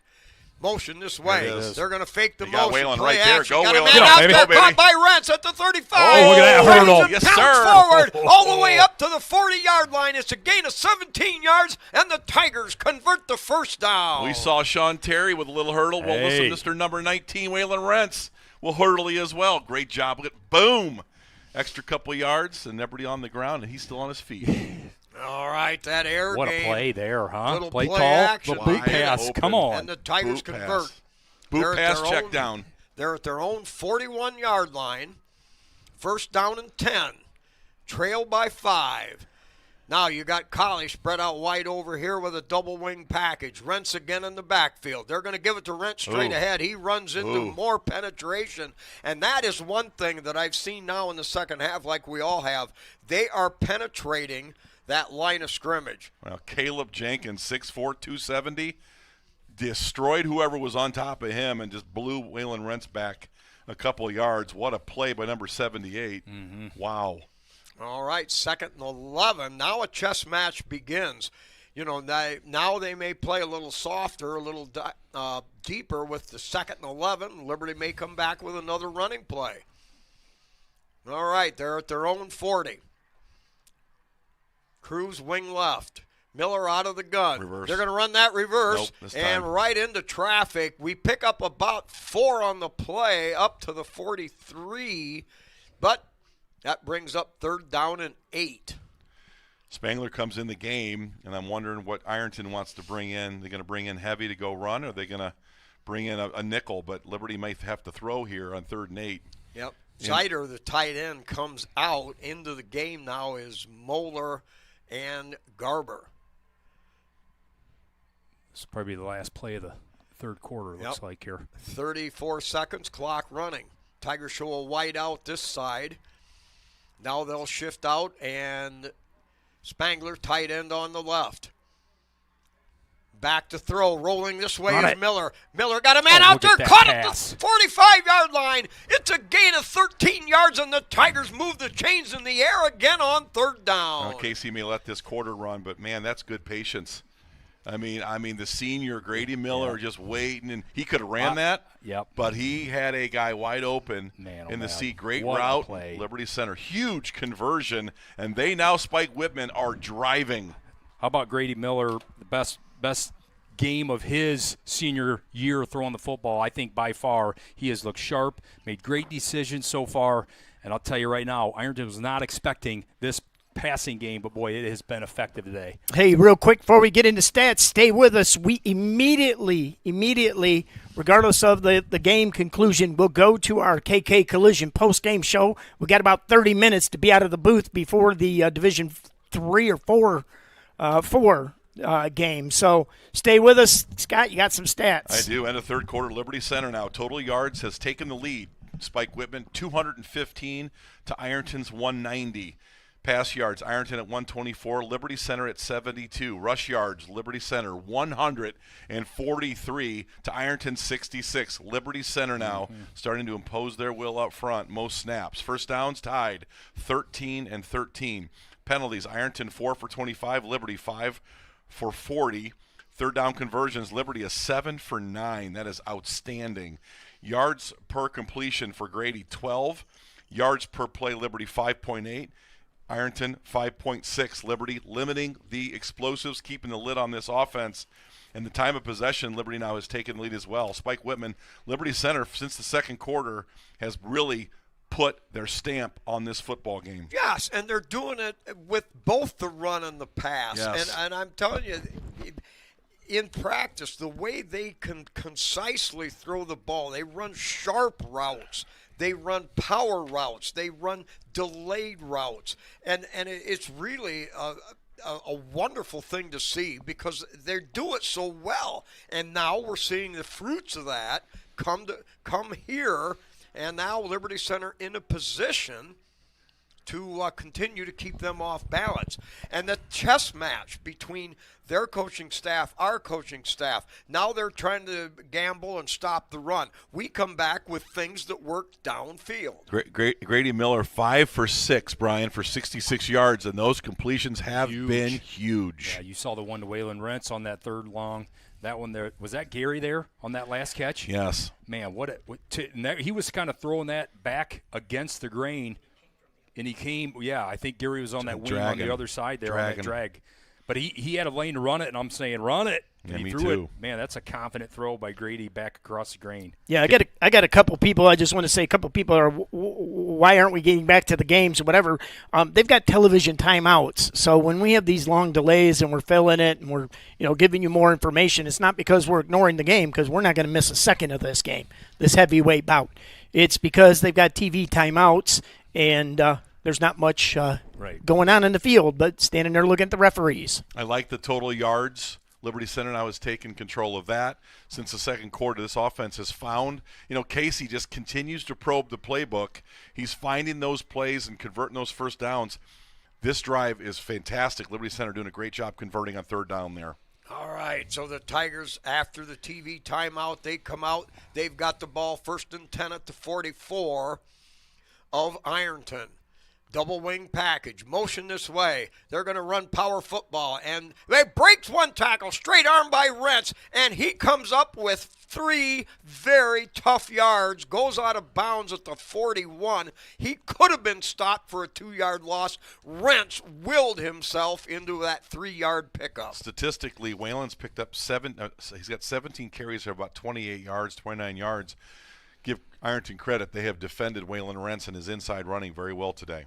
Oh, what a football game here. This is what it should have been. That's what it is, a great football team game between 2 powerhouse teams. All right, Tigers come out with a wide out to the far side. Ball on the left hash. 3 in the backfield. They're going to run power to Gary. Gary tripped up. He had some room, but a great solo tackle for no gain on the play. Aiden Lane, outside linebacker, defensive lineman, did a great job there. Got up the field and created some discomfort for Garrison. Boy, if he could have just got a half step. One more step, yeah. To the boundary, he was there. He has done well all year to keep his feet picking up and to get past those. That was a great effort defensively. Another big third down here. All right, 3rd and 7. 2 wideouts over here to the wide side. Tigers will shift their power set to that wide side. Single setback with Miller. They're going to give it on the outside. Wow. Great penetration again. There's a penalty, 15-yard penalty. Wow, Face mask. That's Yes, they break. did. What a break.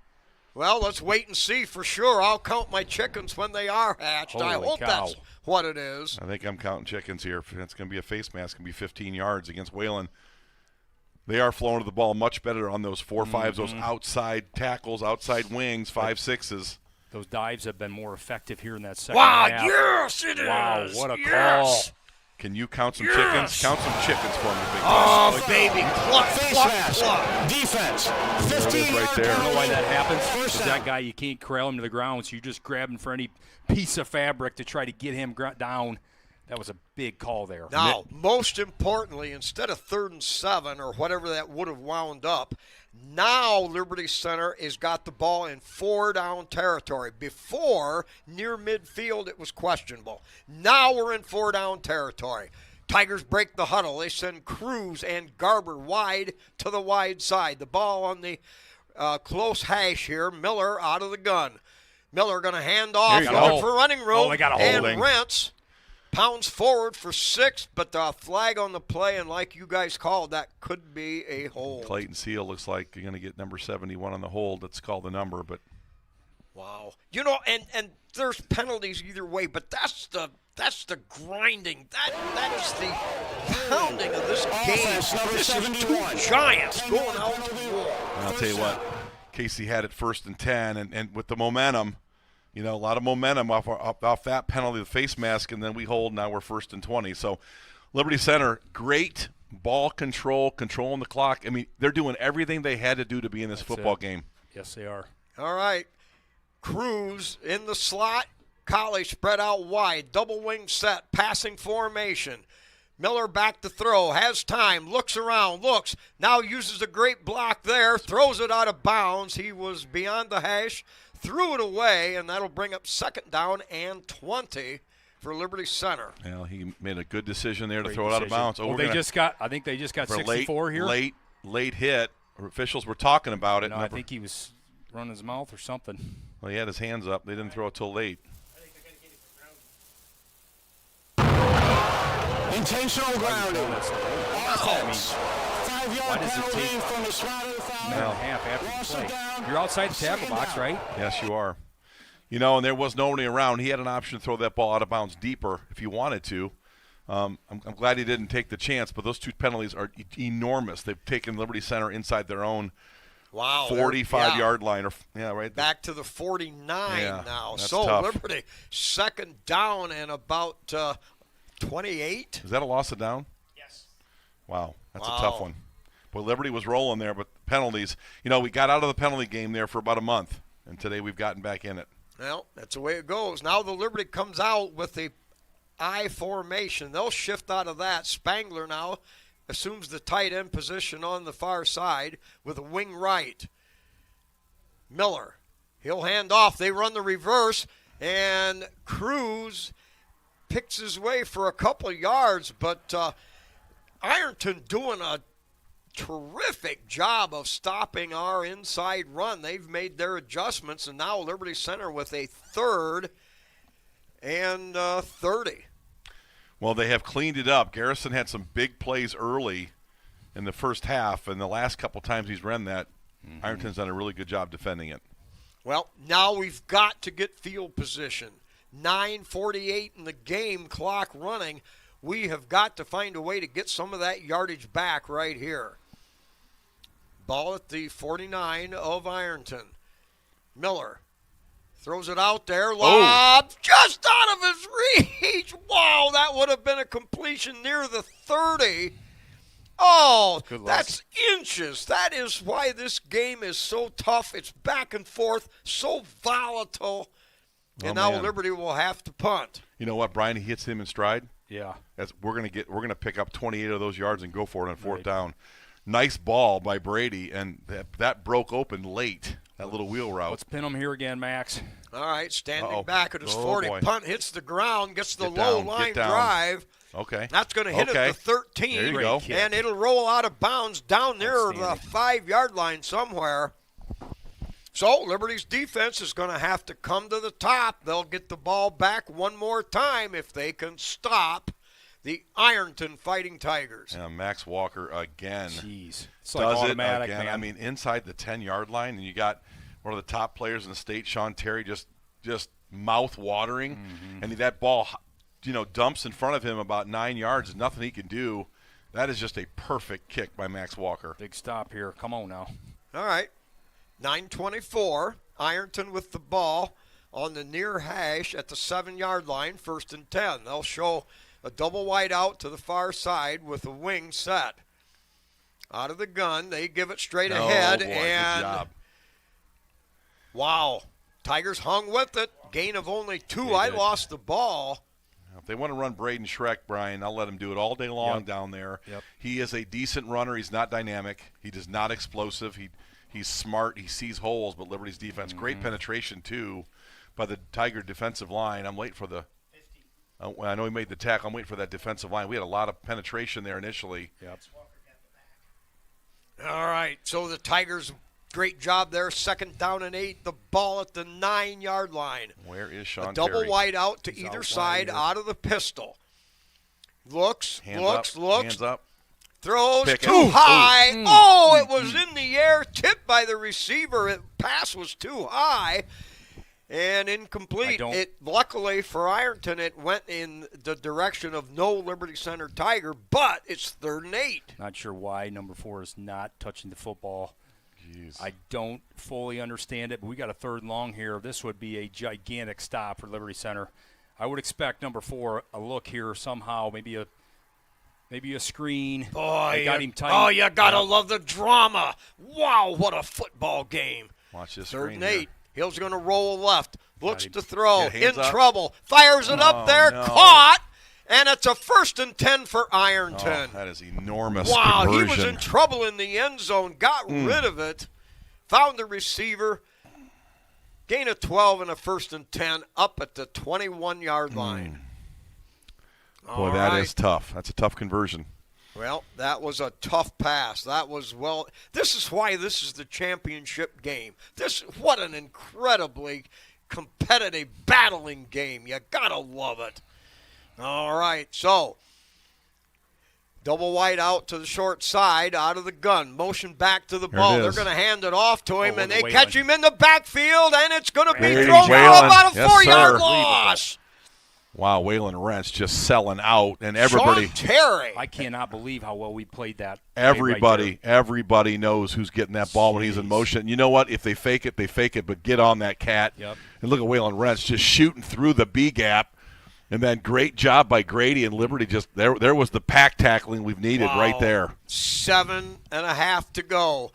2nd down and 13. The ball at the Ironton's 18-yard line. They'll set up trip receivers to the short side of the field. Quarterback back there by himself.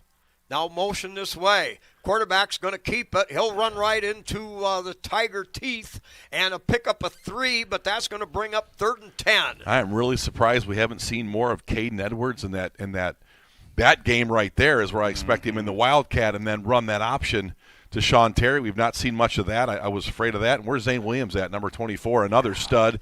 Just hadn't touched the ball for about an hour and a half. Oh, you got Hey, so many weapons. I don't care what they There's only one bring. ball. I'm happy with Liberty it. Center's defense here, time to make a play. 3rd and 9. Ironton on their own 22 with 6:40. Out of the gun, drops, throws, slant, Ooh, flag. It's going to be a flag. Come and on. pass interference. Collie got there a split second too soon, and a tough break. I don't know, man. He's reaching over the top, maybe a little bit early there, I but think Spike's right. I think he did get there a little Yeah, early. he got him in the we're going back. to see number 4. And That is it's such gonna a be flag. tight Yep, time. timing. You have a split second to make I mean, it's that great play. coverage by Cam. It's just Pass interference. Defense, number 7. 15-yard penalty. First down. Ooh, penalties are piling up a little bit now. All right. Hey, it don't matter. Anything that's happened before this doesn't matter. The Liberty Center Tiger defense has been steadfast all year. Now they make a play and get the ball back. 1st and 10. Boy, this game's been tight. Could go either way on several occasions. 1st and 10 at their own 37.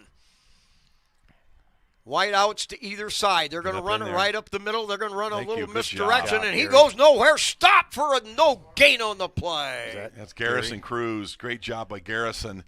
Just gets to the point of attack. These guys are reading keys like champs right now. And again, there you go. If you want to keep running, keep running the quarterback, I'm thrilled to see it. He is running the football a lot tonight, and he hasn't got many yards at all. Liberty's interior defense has shut down inside quarterback run brilliantly. Okay, 2nd down and 10 from their 37.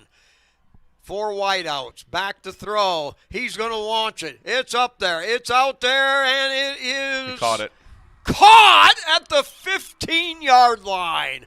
Holy mackerel, from the 35, 50 yards in the air. He dove and rolled over, picked it off the turf, and now. Man, oh man, I thought we were there. I thought we were right there, Cammie.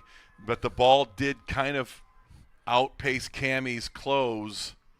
Okay, here it is That's a from the great play. 14. Give straight ahead. Oh. Running room there. Down to the 10, down to the 5, inside the 5 to the 4.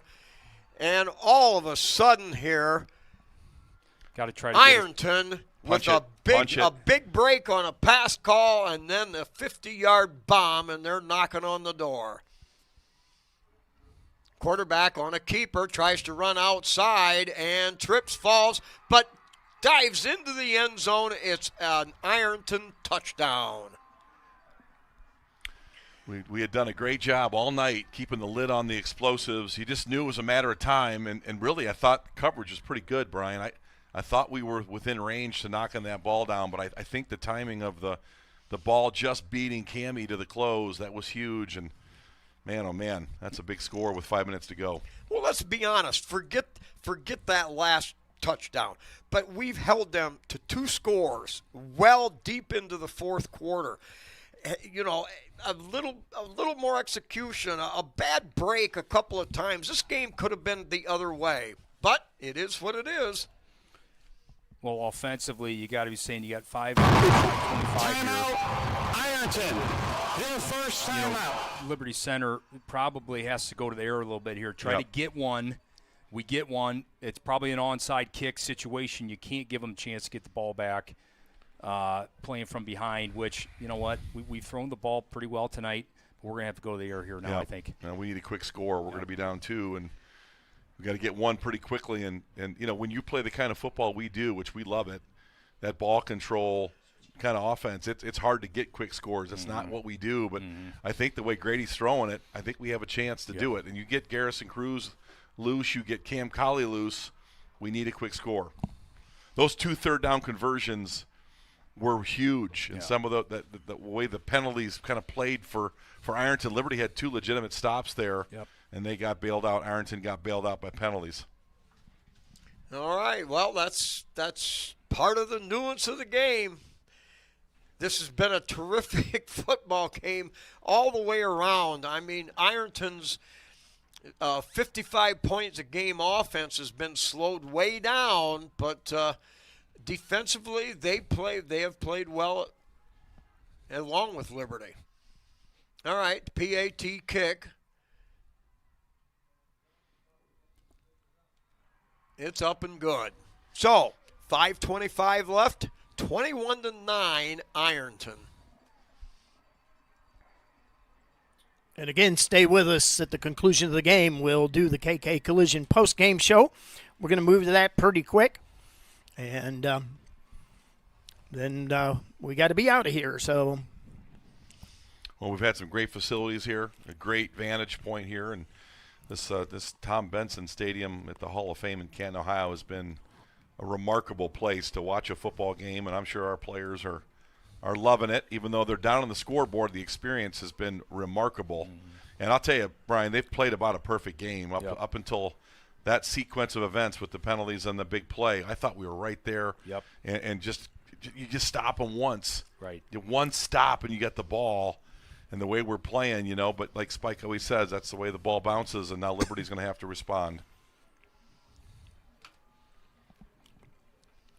Yeah, it's been Sean Terry, we obviously knew he was going to be a problem coming in, and he's essentially accounted for all 3 of their touchdowns. Yep. I think one thing that Ironton did that we need to give them credit for is they threw some shockers at us defensively. They took some of that run game away. Yeah. We answered with some timely passing, but we haven't been able to score this half. And again, possession time has been very, very little as far as continued drives, getting the football, controlling the momentum. And the momentum tonight has been a battle. It has swung, Spike. You're right. I mean, I really felt like that second quarter, we dominated that second quarter, and then we came out with the ball, and we just couldn't put it together. And to Spike's point again, he's right. Ironton's done some good things defensively. They've kind of put the brakes on those outside of the tackle runs that we were really seeing a lot of mileage on. And we didn't. Grady has had a great night tonight. Yep. I've loved the way he's thrown the ball. I love the game calling that Casey's put together, big conversions, but again, some penalties, those kind of things, they kind of haunt you, and they're timely. Casey and I were talking about it. Casey talks about it. It's not the penalty sometimes; it's the timing of the penalty. Everybody's going to have penalties, and it's all part of the game and all that stuff. But the fact is, 3rd and 8 penalty against Liberty, that's massive. Mm-hmm. 1st and 8. Not so massive. So, that's the game of inches. It's a game of inches, and that one we just couldn't quite close the gap. But Liberty's offense gets an opportunity. Grady has been good tonight, so anxious to see what we can do in the 2-minute offense. Hey, while we got another television timeout, I do want to thank, we've got 7,000 people listening to us. Wow. And I'll tell you what, it's tremendous, but we are the Liberty Center Network. We don't do other games. We don't do other pie. And I'm not getting on other people that are here doing the game. That's great. But, the Ironton crew is next to us, the 1420 radio guys. That's all they do. Ironton Sports. That's all we do, Liberty Center Sports. So, thank you for all of you that stayed with us, even though we couldn't do video. I know the OHSAA TV's got it, but we're back to action here. All right, Liberty Center has to respect the onside kick, and, of course, they'll come up and fake it. And now they'll drop back and line up in the conventional kickoff positioning. Tigers then, in turn, set up their return people back at the 5-yard line. On the attack, short kick again. That's going to be taken at the 15-yard line with a head of steam Collie. Collie breaks through one, pounds forward, and gets the ball back to the 35-yard line. So good field position here. See if Liberty Center can get a quick, hard-hitting, pounding drive right now. Well, there's no group of seniors I trust more than this group. Yeah. They have not panicked. This coaching staff has not panicked. They've had a lot of answers, to these problems that pop up. So I'm anxious to see this drive, but I trust these seniors. Here we go, Liberty Center. All right. Collie and Garber spread wide to the side. Kreinbrink back. He'll throw underneath. Caught by Collie up across the 40. It'll be a gain of 8. for the Tigers. That could be a little dangerous throwing across your body across the field, but Kreinbrink's got big arm strength. That's why he's in this game, because we're going to have to throw the ball. And, Spike, to your point, they work on this. This is not something new. They have worked on it. Oh, no, this is backyard material. They're used to it. All right, trip receivers to the wide side of the field. Kreinbrink rolling that way. Looks upfield, launches high, and it'll go over the head of, let's see, that was Garber down there at the 45-yard line. That would have been good enough for a first down, but a defender in the vicinity. 4:48 to go.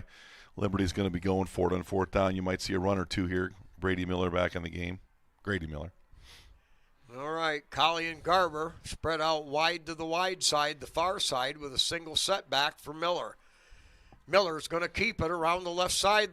Puts his head down, dives forward. He's got yardage up to the 45, and the Tigers convert the first down. So, clock ticking, 4:43. But Liberty Center they've got 2 minutes to move the ball, and then they'll have to worry about the rest of it later. They've got double wide out to the far side with a wing right. Back to throw. Kreinbrink has it out there. Caught across the 50 and down to the 48. Pick up a 7 yards. That just shows you the arm strength. These are tight windows. I mean, they're tight, guys man. Those are tight, and he throws it right through it. Caden Kreinbrink, this is what he does. He's got a gun. Those are hard throws. 8-yard pickup, Liberty. Here we go. All right, second down and 2 at the 47-yard line of Ironton. Out of the gun. Rolling this way to his strong side.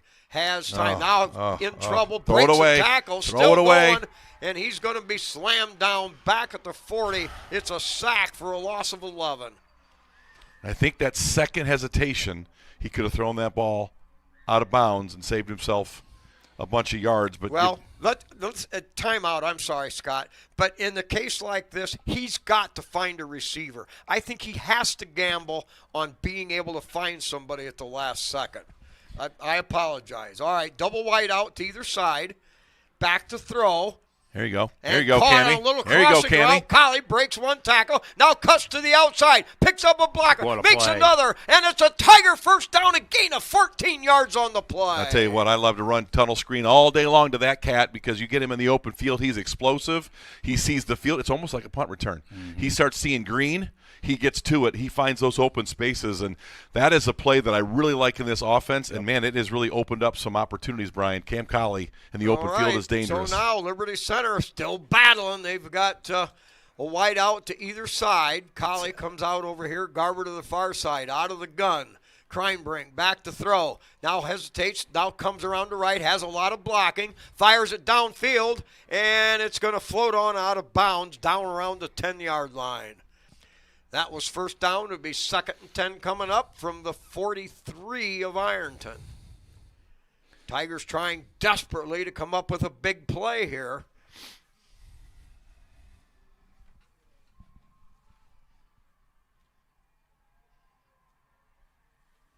Kreinbrink brings in a play with the clock stopped.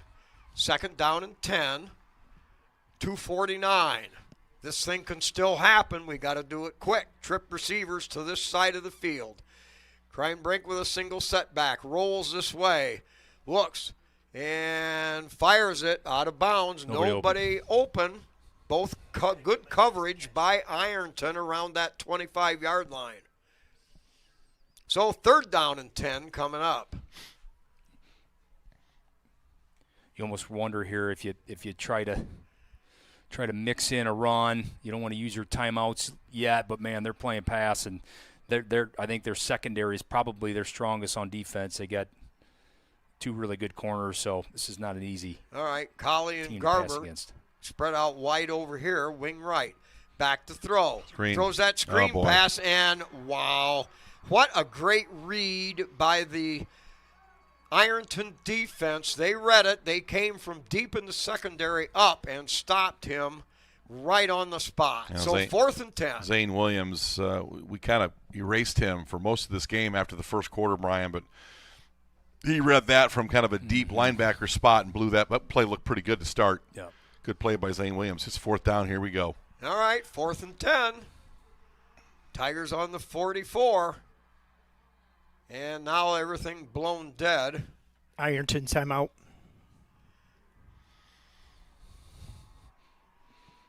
(21-9) with 2:07 left, and the Tigers down to their 4th down. They need 10 yards to convert.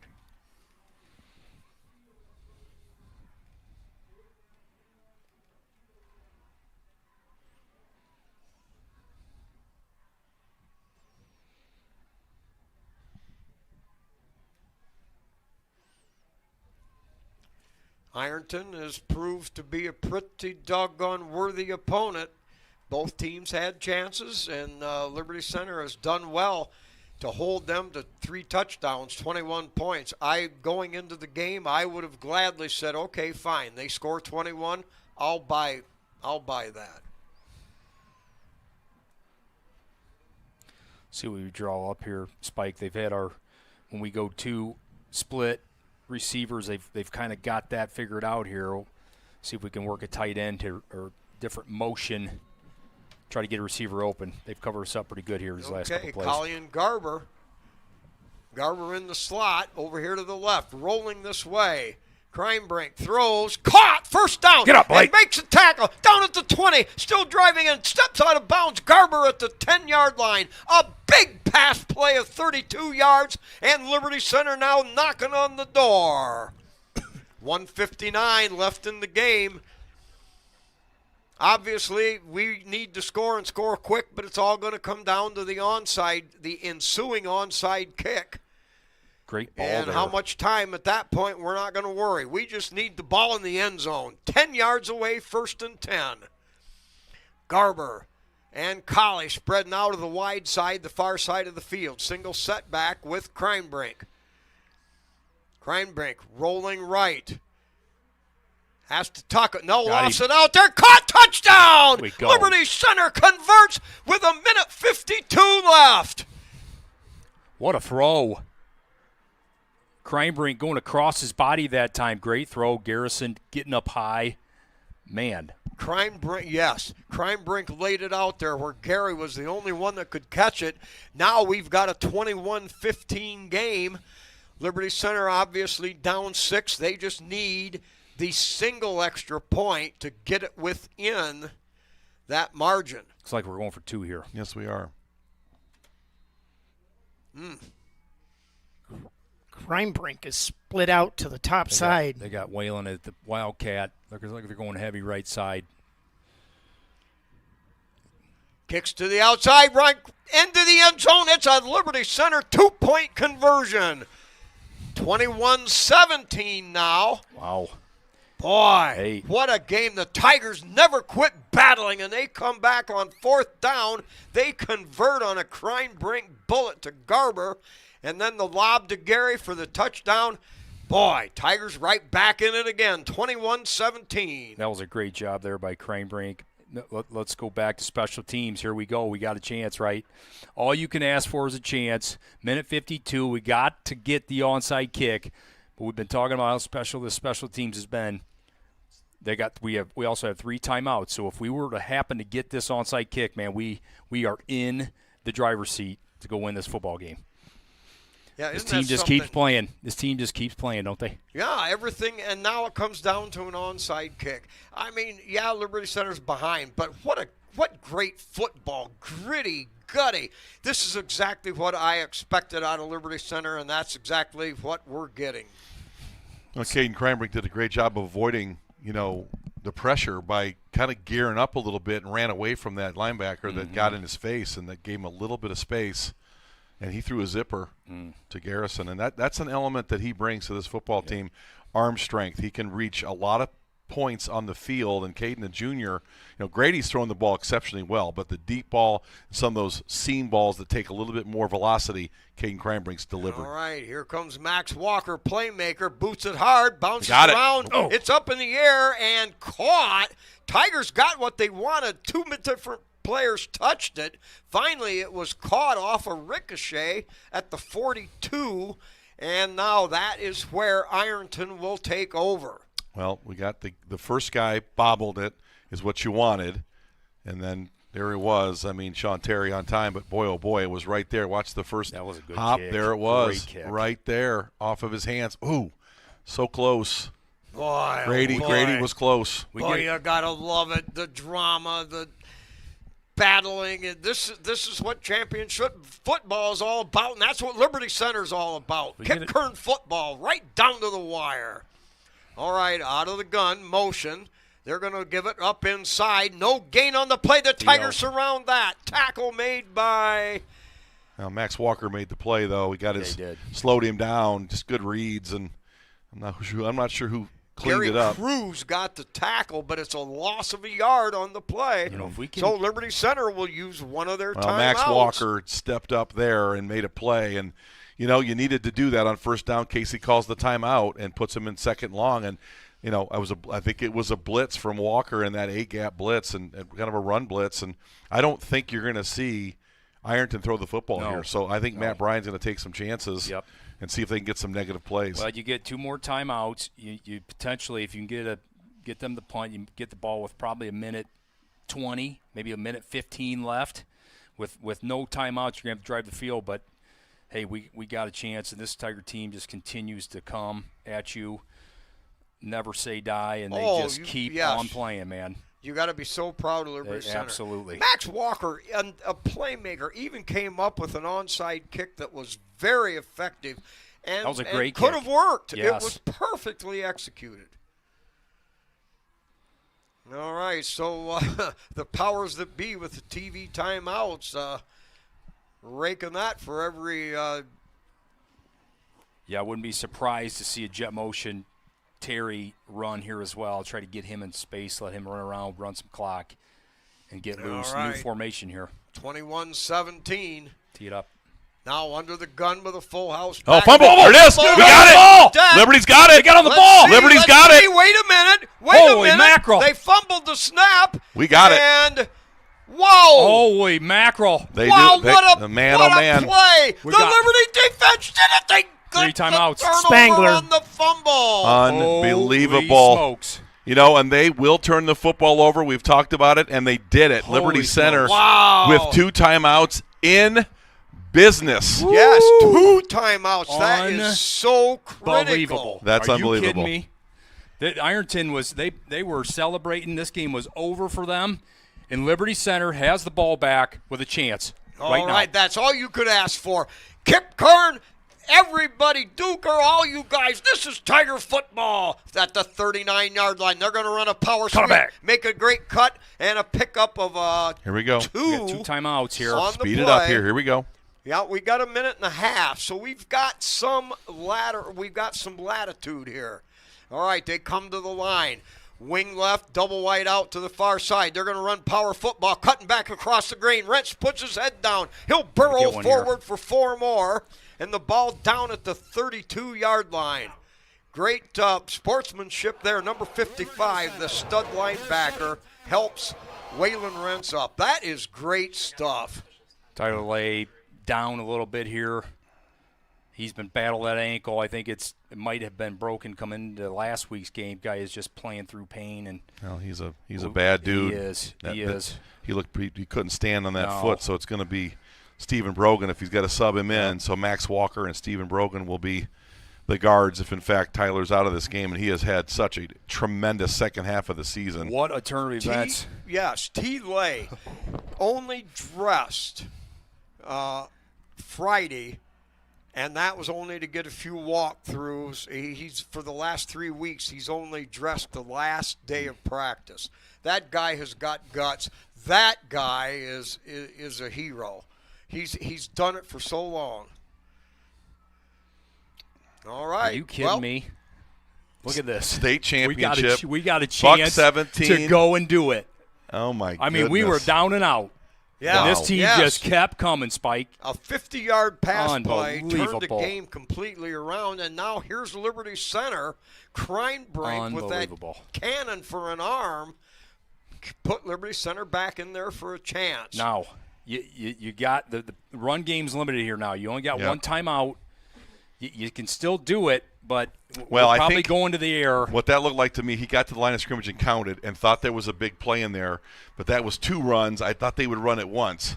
But, or maybe one more to get the first here. Right. Well, and then they have another play called. I think Ironton's a little shocked. Don't worry, Liberty Center's got a 2-minute offense. They work this every practice. All right, double wide out to the far side, wing left out of the gun. They're going to hand off, run power. Now makes a hit right there at the 32. There'll be no gain on the play. Now they say there's a fumble. Oh, wow. And that is going to do it. What in the heck? Wow, I missed it. They ran into the line. They ran a power to the short side, and Ironton got there. They defended it, and in the melee, the ball got stripped out, and it's turned over to Ironton. I didn't see it. Let's look at it here on the replay. Oh, he did drop it. Wow.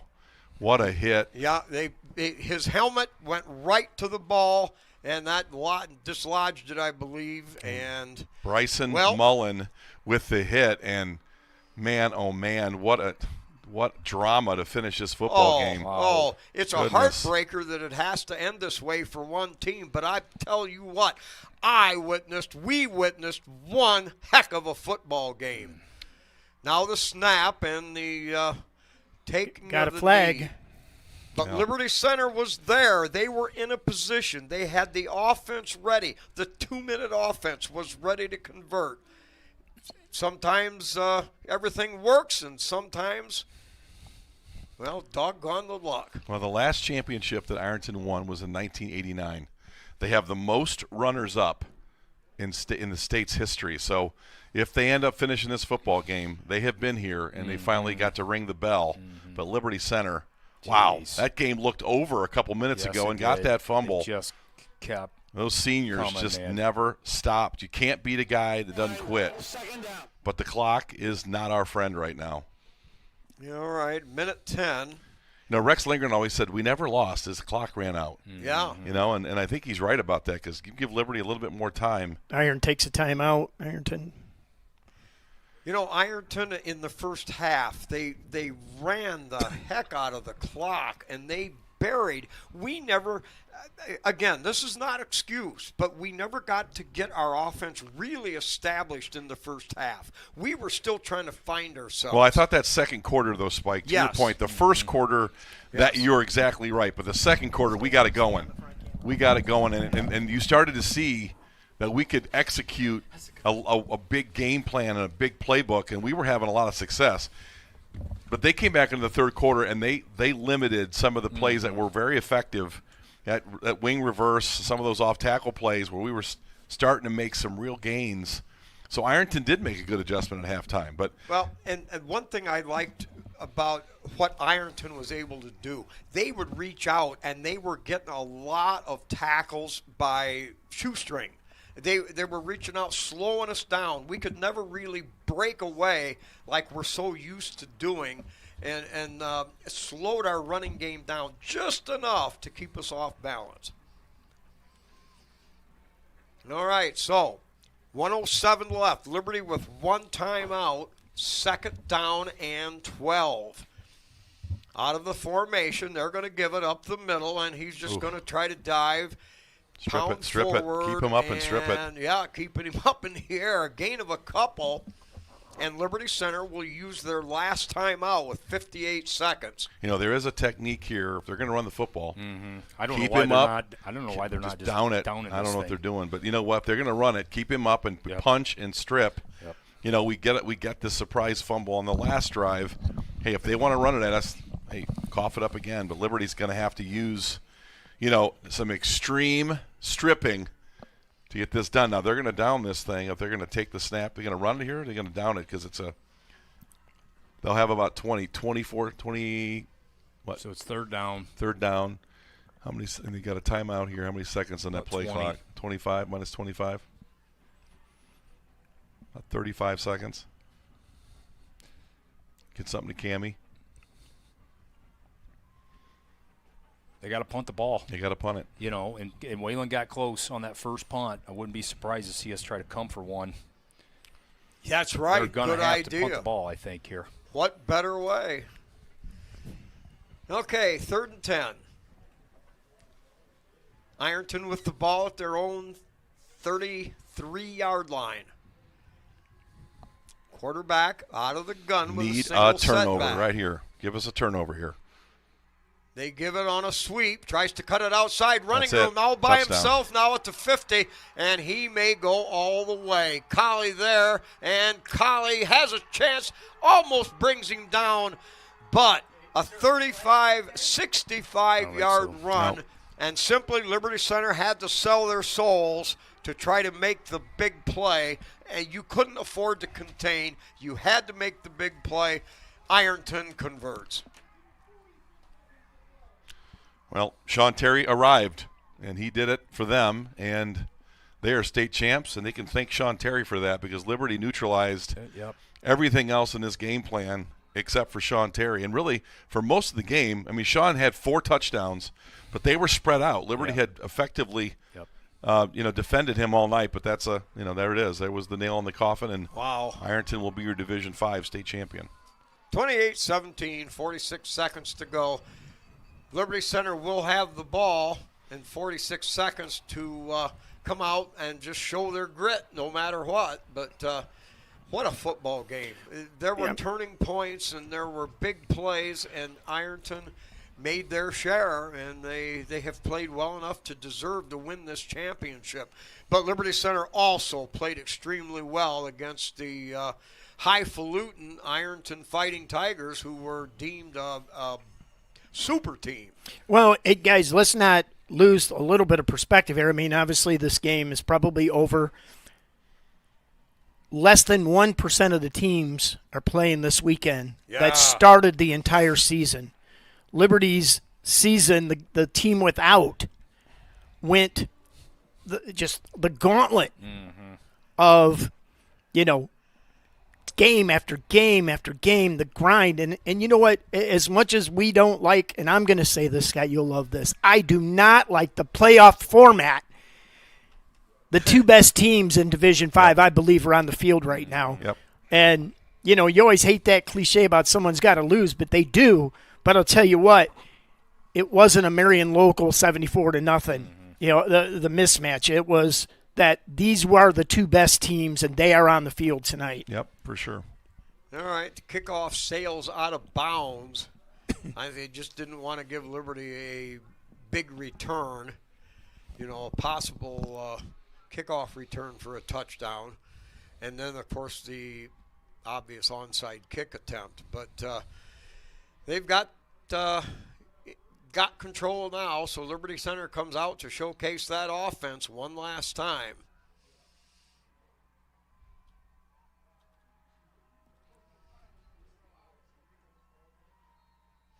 Tigers with trip receivers to this wide side of the field.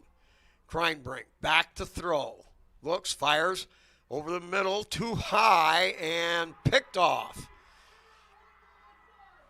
Kreinbrink better get there. He's going to go. Now slowing down, and finally the Tigers run him down, or run him out of bounds at the 20. But a 40-yard pass, and hey, why There's not? a big flag on the play. Yeah, I think Late it's flag, probably celebrating. Pretty inconsequential. Clock at 30 seconds now.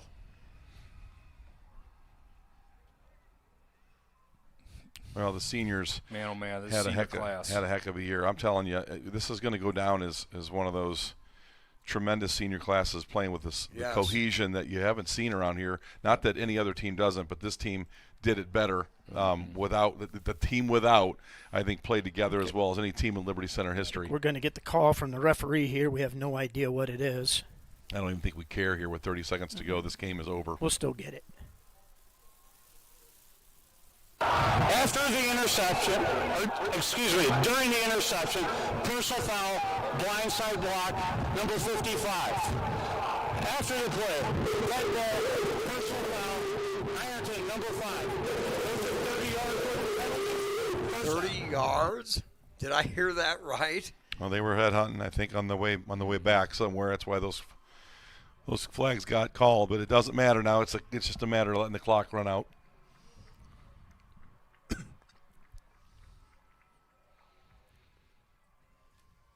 We talked kind of mid-season. We weren't sure how good this Liberty Center team was, but man, oh man, I think they have absolutely played to their potential, and they were right there with this Ironton team. Everybody was saying we had no chance.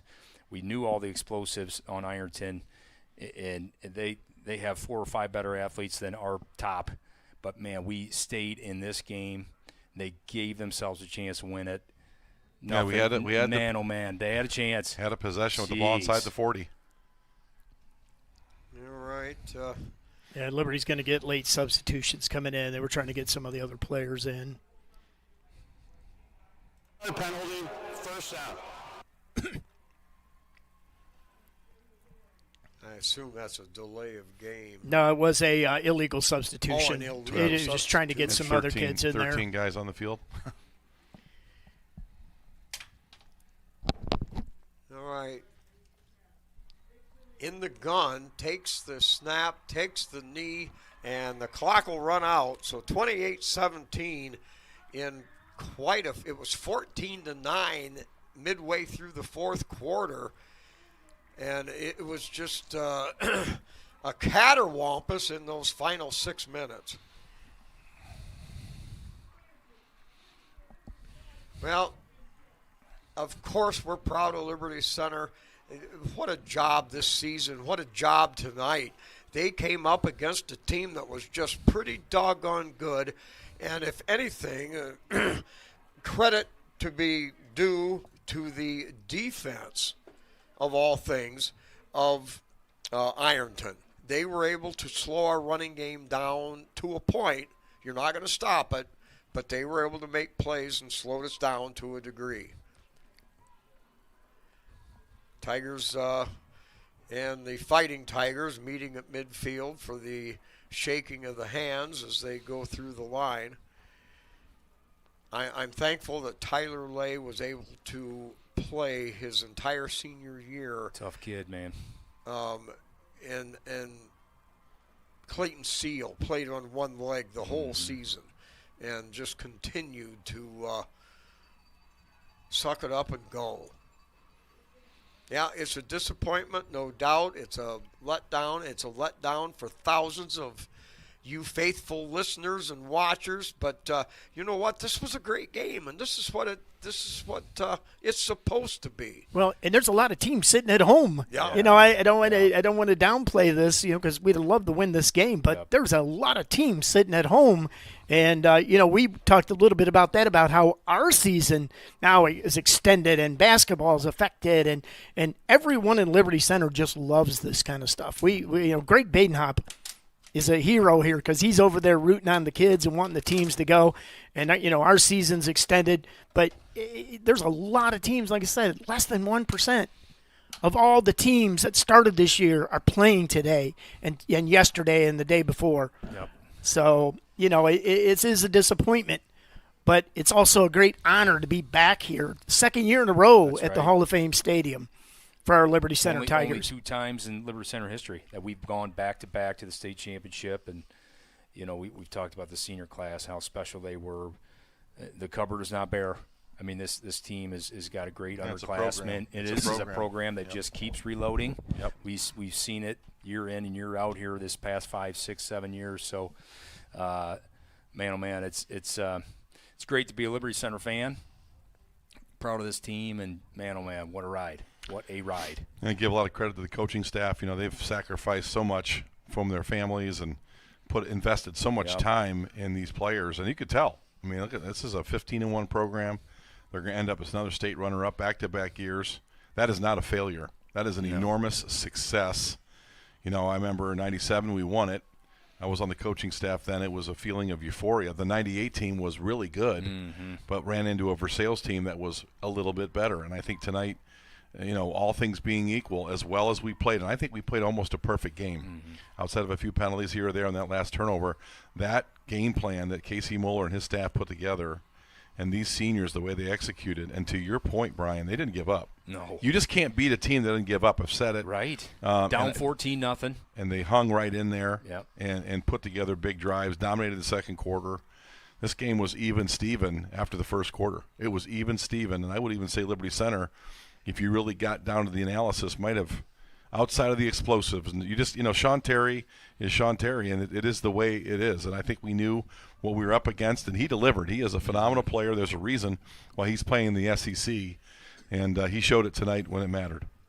Well, and then we held on 4 downs, and then the fumble. We got the ball. We're sitting at the 30-yard line. That's the things that storybooks are made of. Well, a lot of times the storybook just doesn't always end. Well, the right and way. I do like this, guys. The Ironton Fighting Tigers are coming out to applaud the Liberty Center Tigers. I like that. That's showing some class there too. They're gonna pick up a big trophy and a big title after 35-year dry spell. And I know that you read the clippings and you watch you look at the news and this was a big thing for them. I mean, they had to get over the hump themselves, and after the 93 loss, the Steubenville Catholic, and we held them to a field goal and had that fumble on that first snap down there at Massillon. I know those guys thought they were going to win that game. Very similar situation here last year. Perry, we're driving. I mean, goodness sakes, these games are tight. Yep. And just a sliver in these championship games is just the smallest thing that can really turn the tide. And when Terry ran for the touchdown, I mean, to Spike's point, we were definitely looking inside run to run the clock, and he broke free and got the touchdown to seal it. All right, while the Tigers are getting their runner-up trophy down there, let's go ahead. We'll just get into our post-game show. Go ahead and run the KK Collision post-game. So it is the KK Collision post-game show. KK Collision serving Liberty Center in the Henry County area for 27 years. You need auto repair? KK Collision is on the scene. Guys, I'm gonna pull a Spike here. Hey, you go right ahead. Spike's pulled about These all his 18 gears seniors out. have really Awesome. set the tone for not only themselves but for generations. And I say that wholeheartedly. They've set the tone for the next generation of little ball boys around the field, little eyes that are watching. And so I'm going to nominate every one of those 18 seniors because it's a culture. Yep. And it's a program. Scott, you said it earlier. It's a program. It's a culture. And for them to do what they did this year, losing all state players, all world players, probably a Hall of Fame player in Landon Bachman, that, they came back with a tremendous season, stayed fast. Today, Jigs, you said it, they were down and out. They were done. Yeah. They were done. Times in this game. Yeah. We with 2 minutes left, Yep. we score with a great play, great catch and throw, and then we get the fumble. So it's 1 or 2 plays in there, which is always in close games like this. But I'm going to nominate all 18 seniors. I'll second that emotion. Yeah, what you said, huh, Spike? Yeah. I'll third that. I got nothing left to say. I mean, we just watched a tremendous 16-game schedule. I mean, the Big Ten ended last week, and our guys are out here battling in Week 16. That's a lot, man. It is. They went through a lot. Yep. They paid a heavy price. They got to the final brass ring opportunity, and they were right there.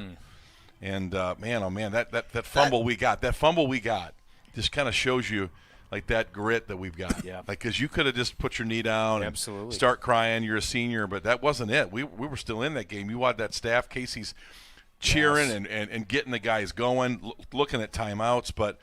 The fumble, and listen, Waylon Rentz is probably going to be in the Liberty Center Hall of Fame. He's deserving. He's an incredible generational back, and give Ironton credit. They made the hit and created the turnover, and but hey, what a tremendous 2-year run, and then look at the seniors' 4-year run. They're the winningest all-time class in the history of the pro.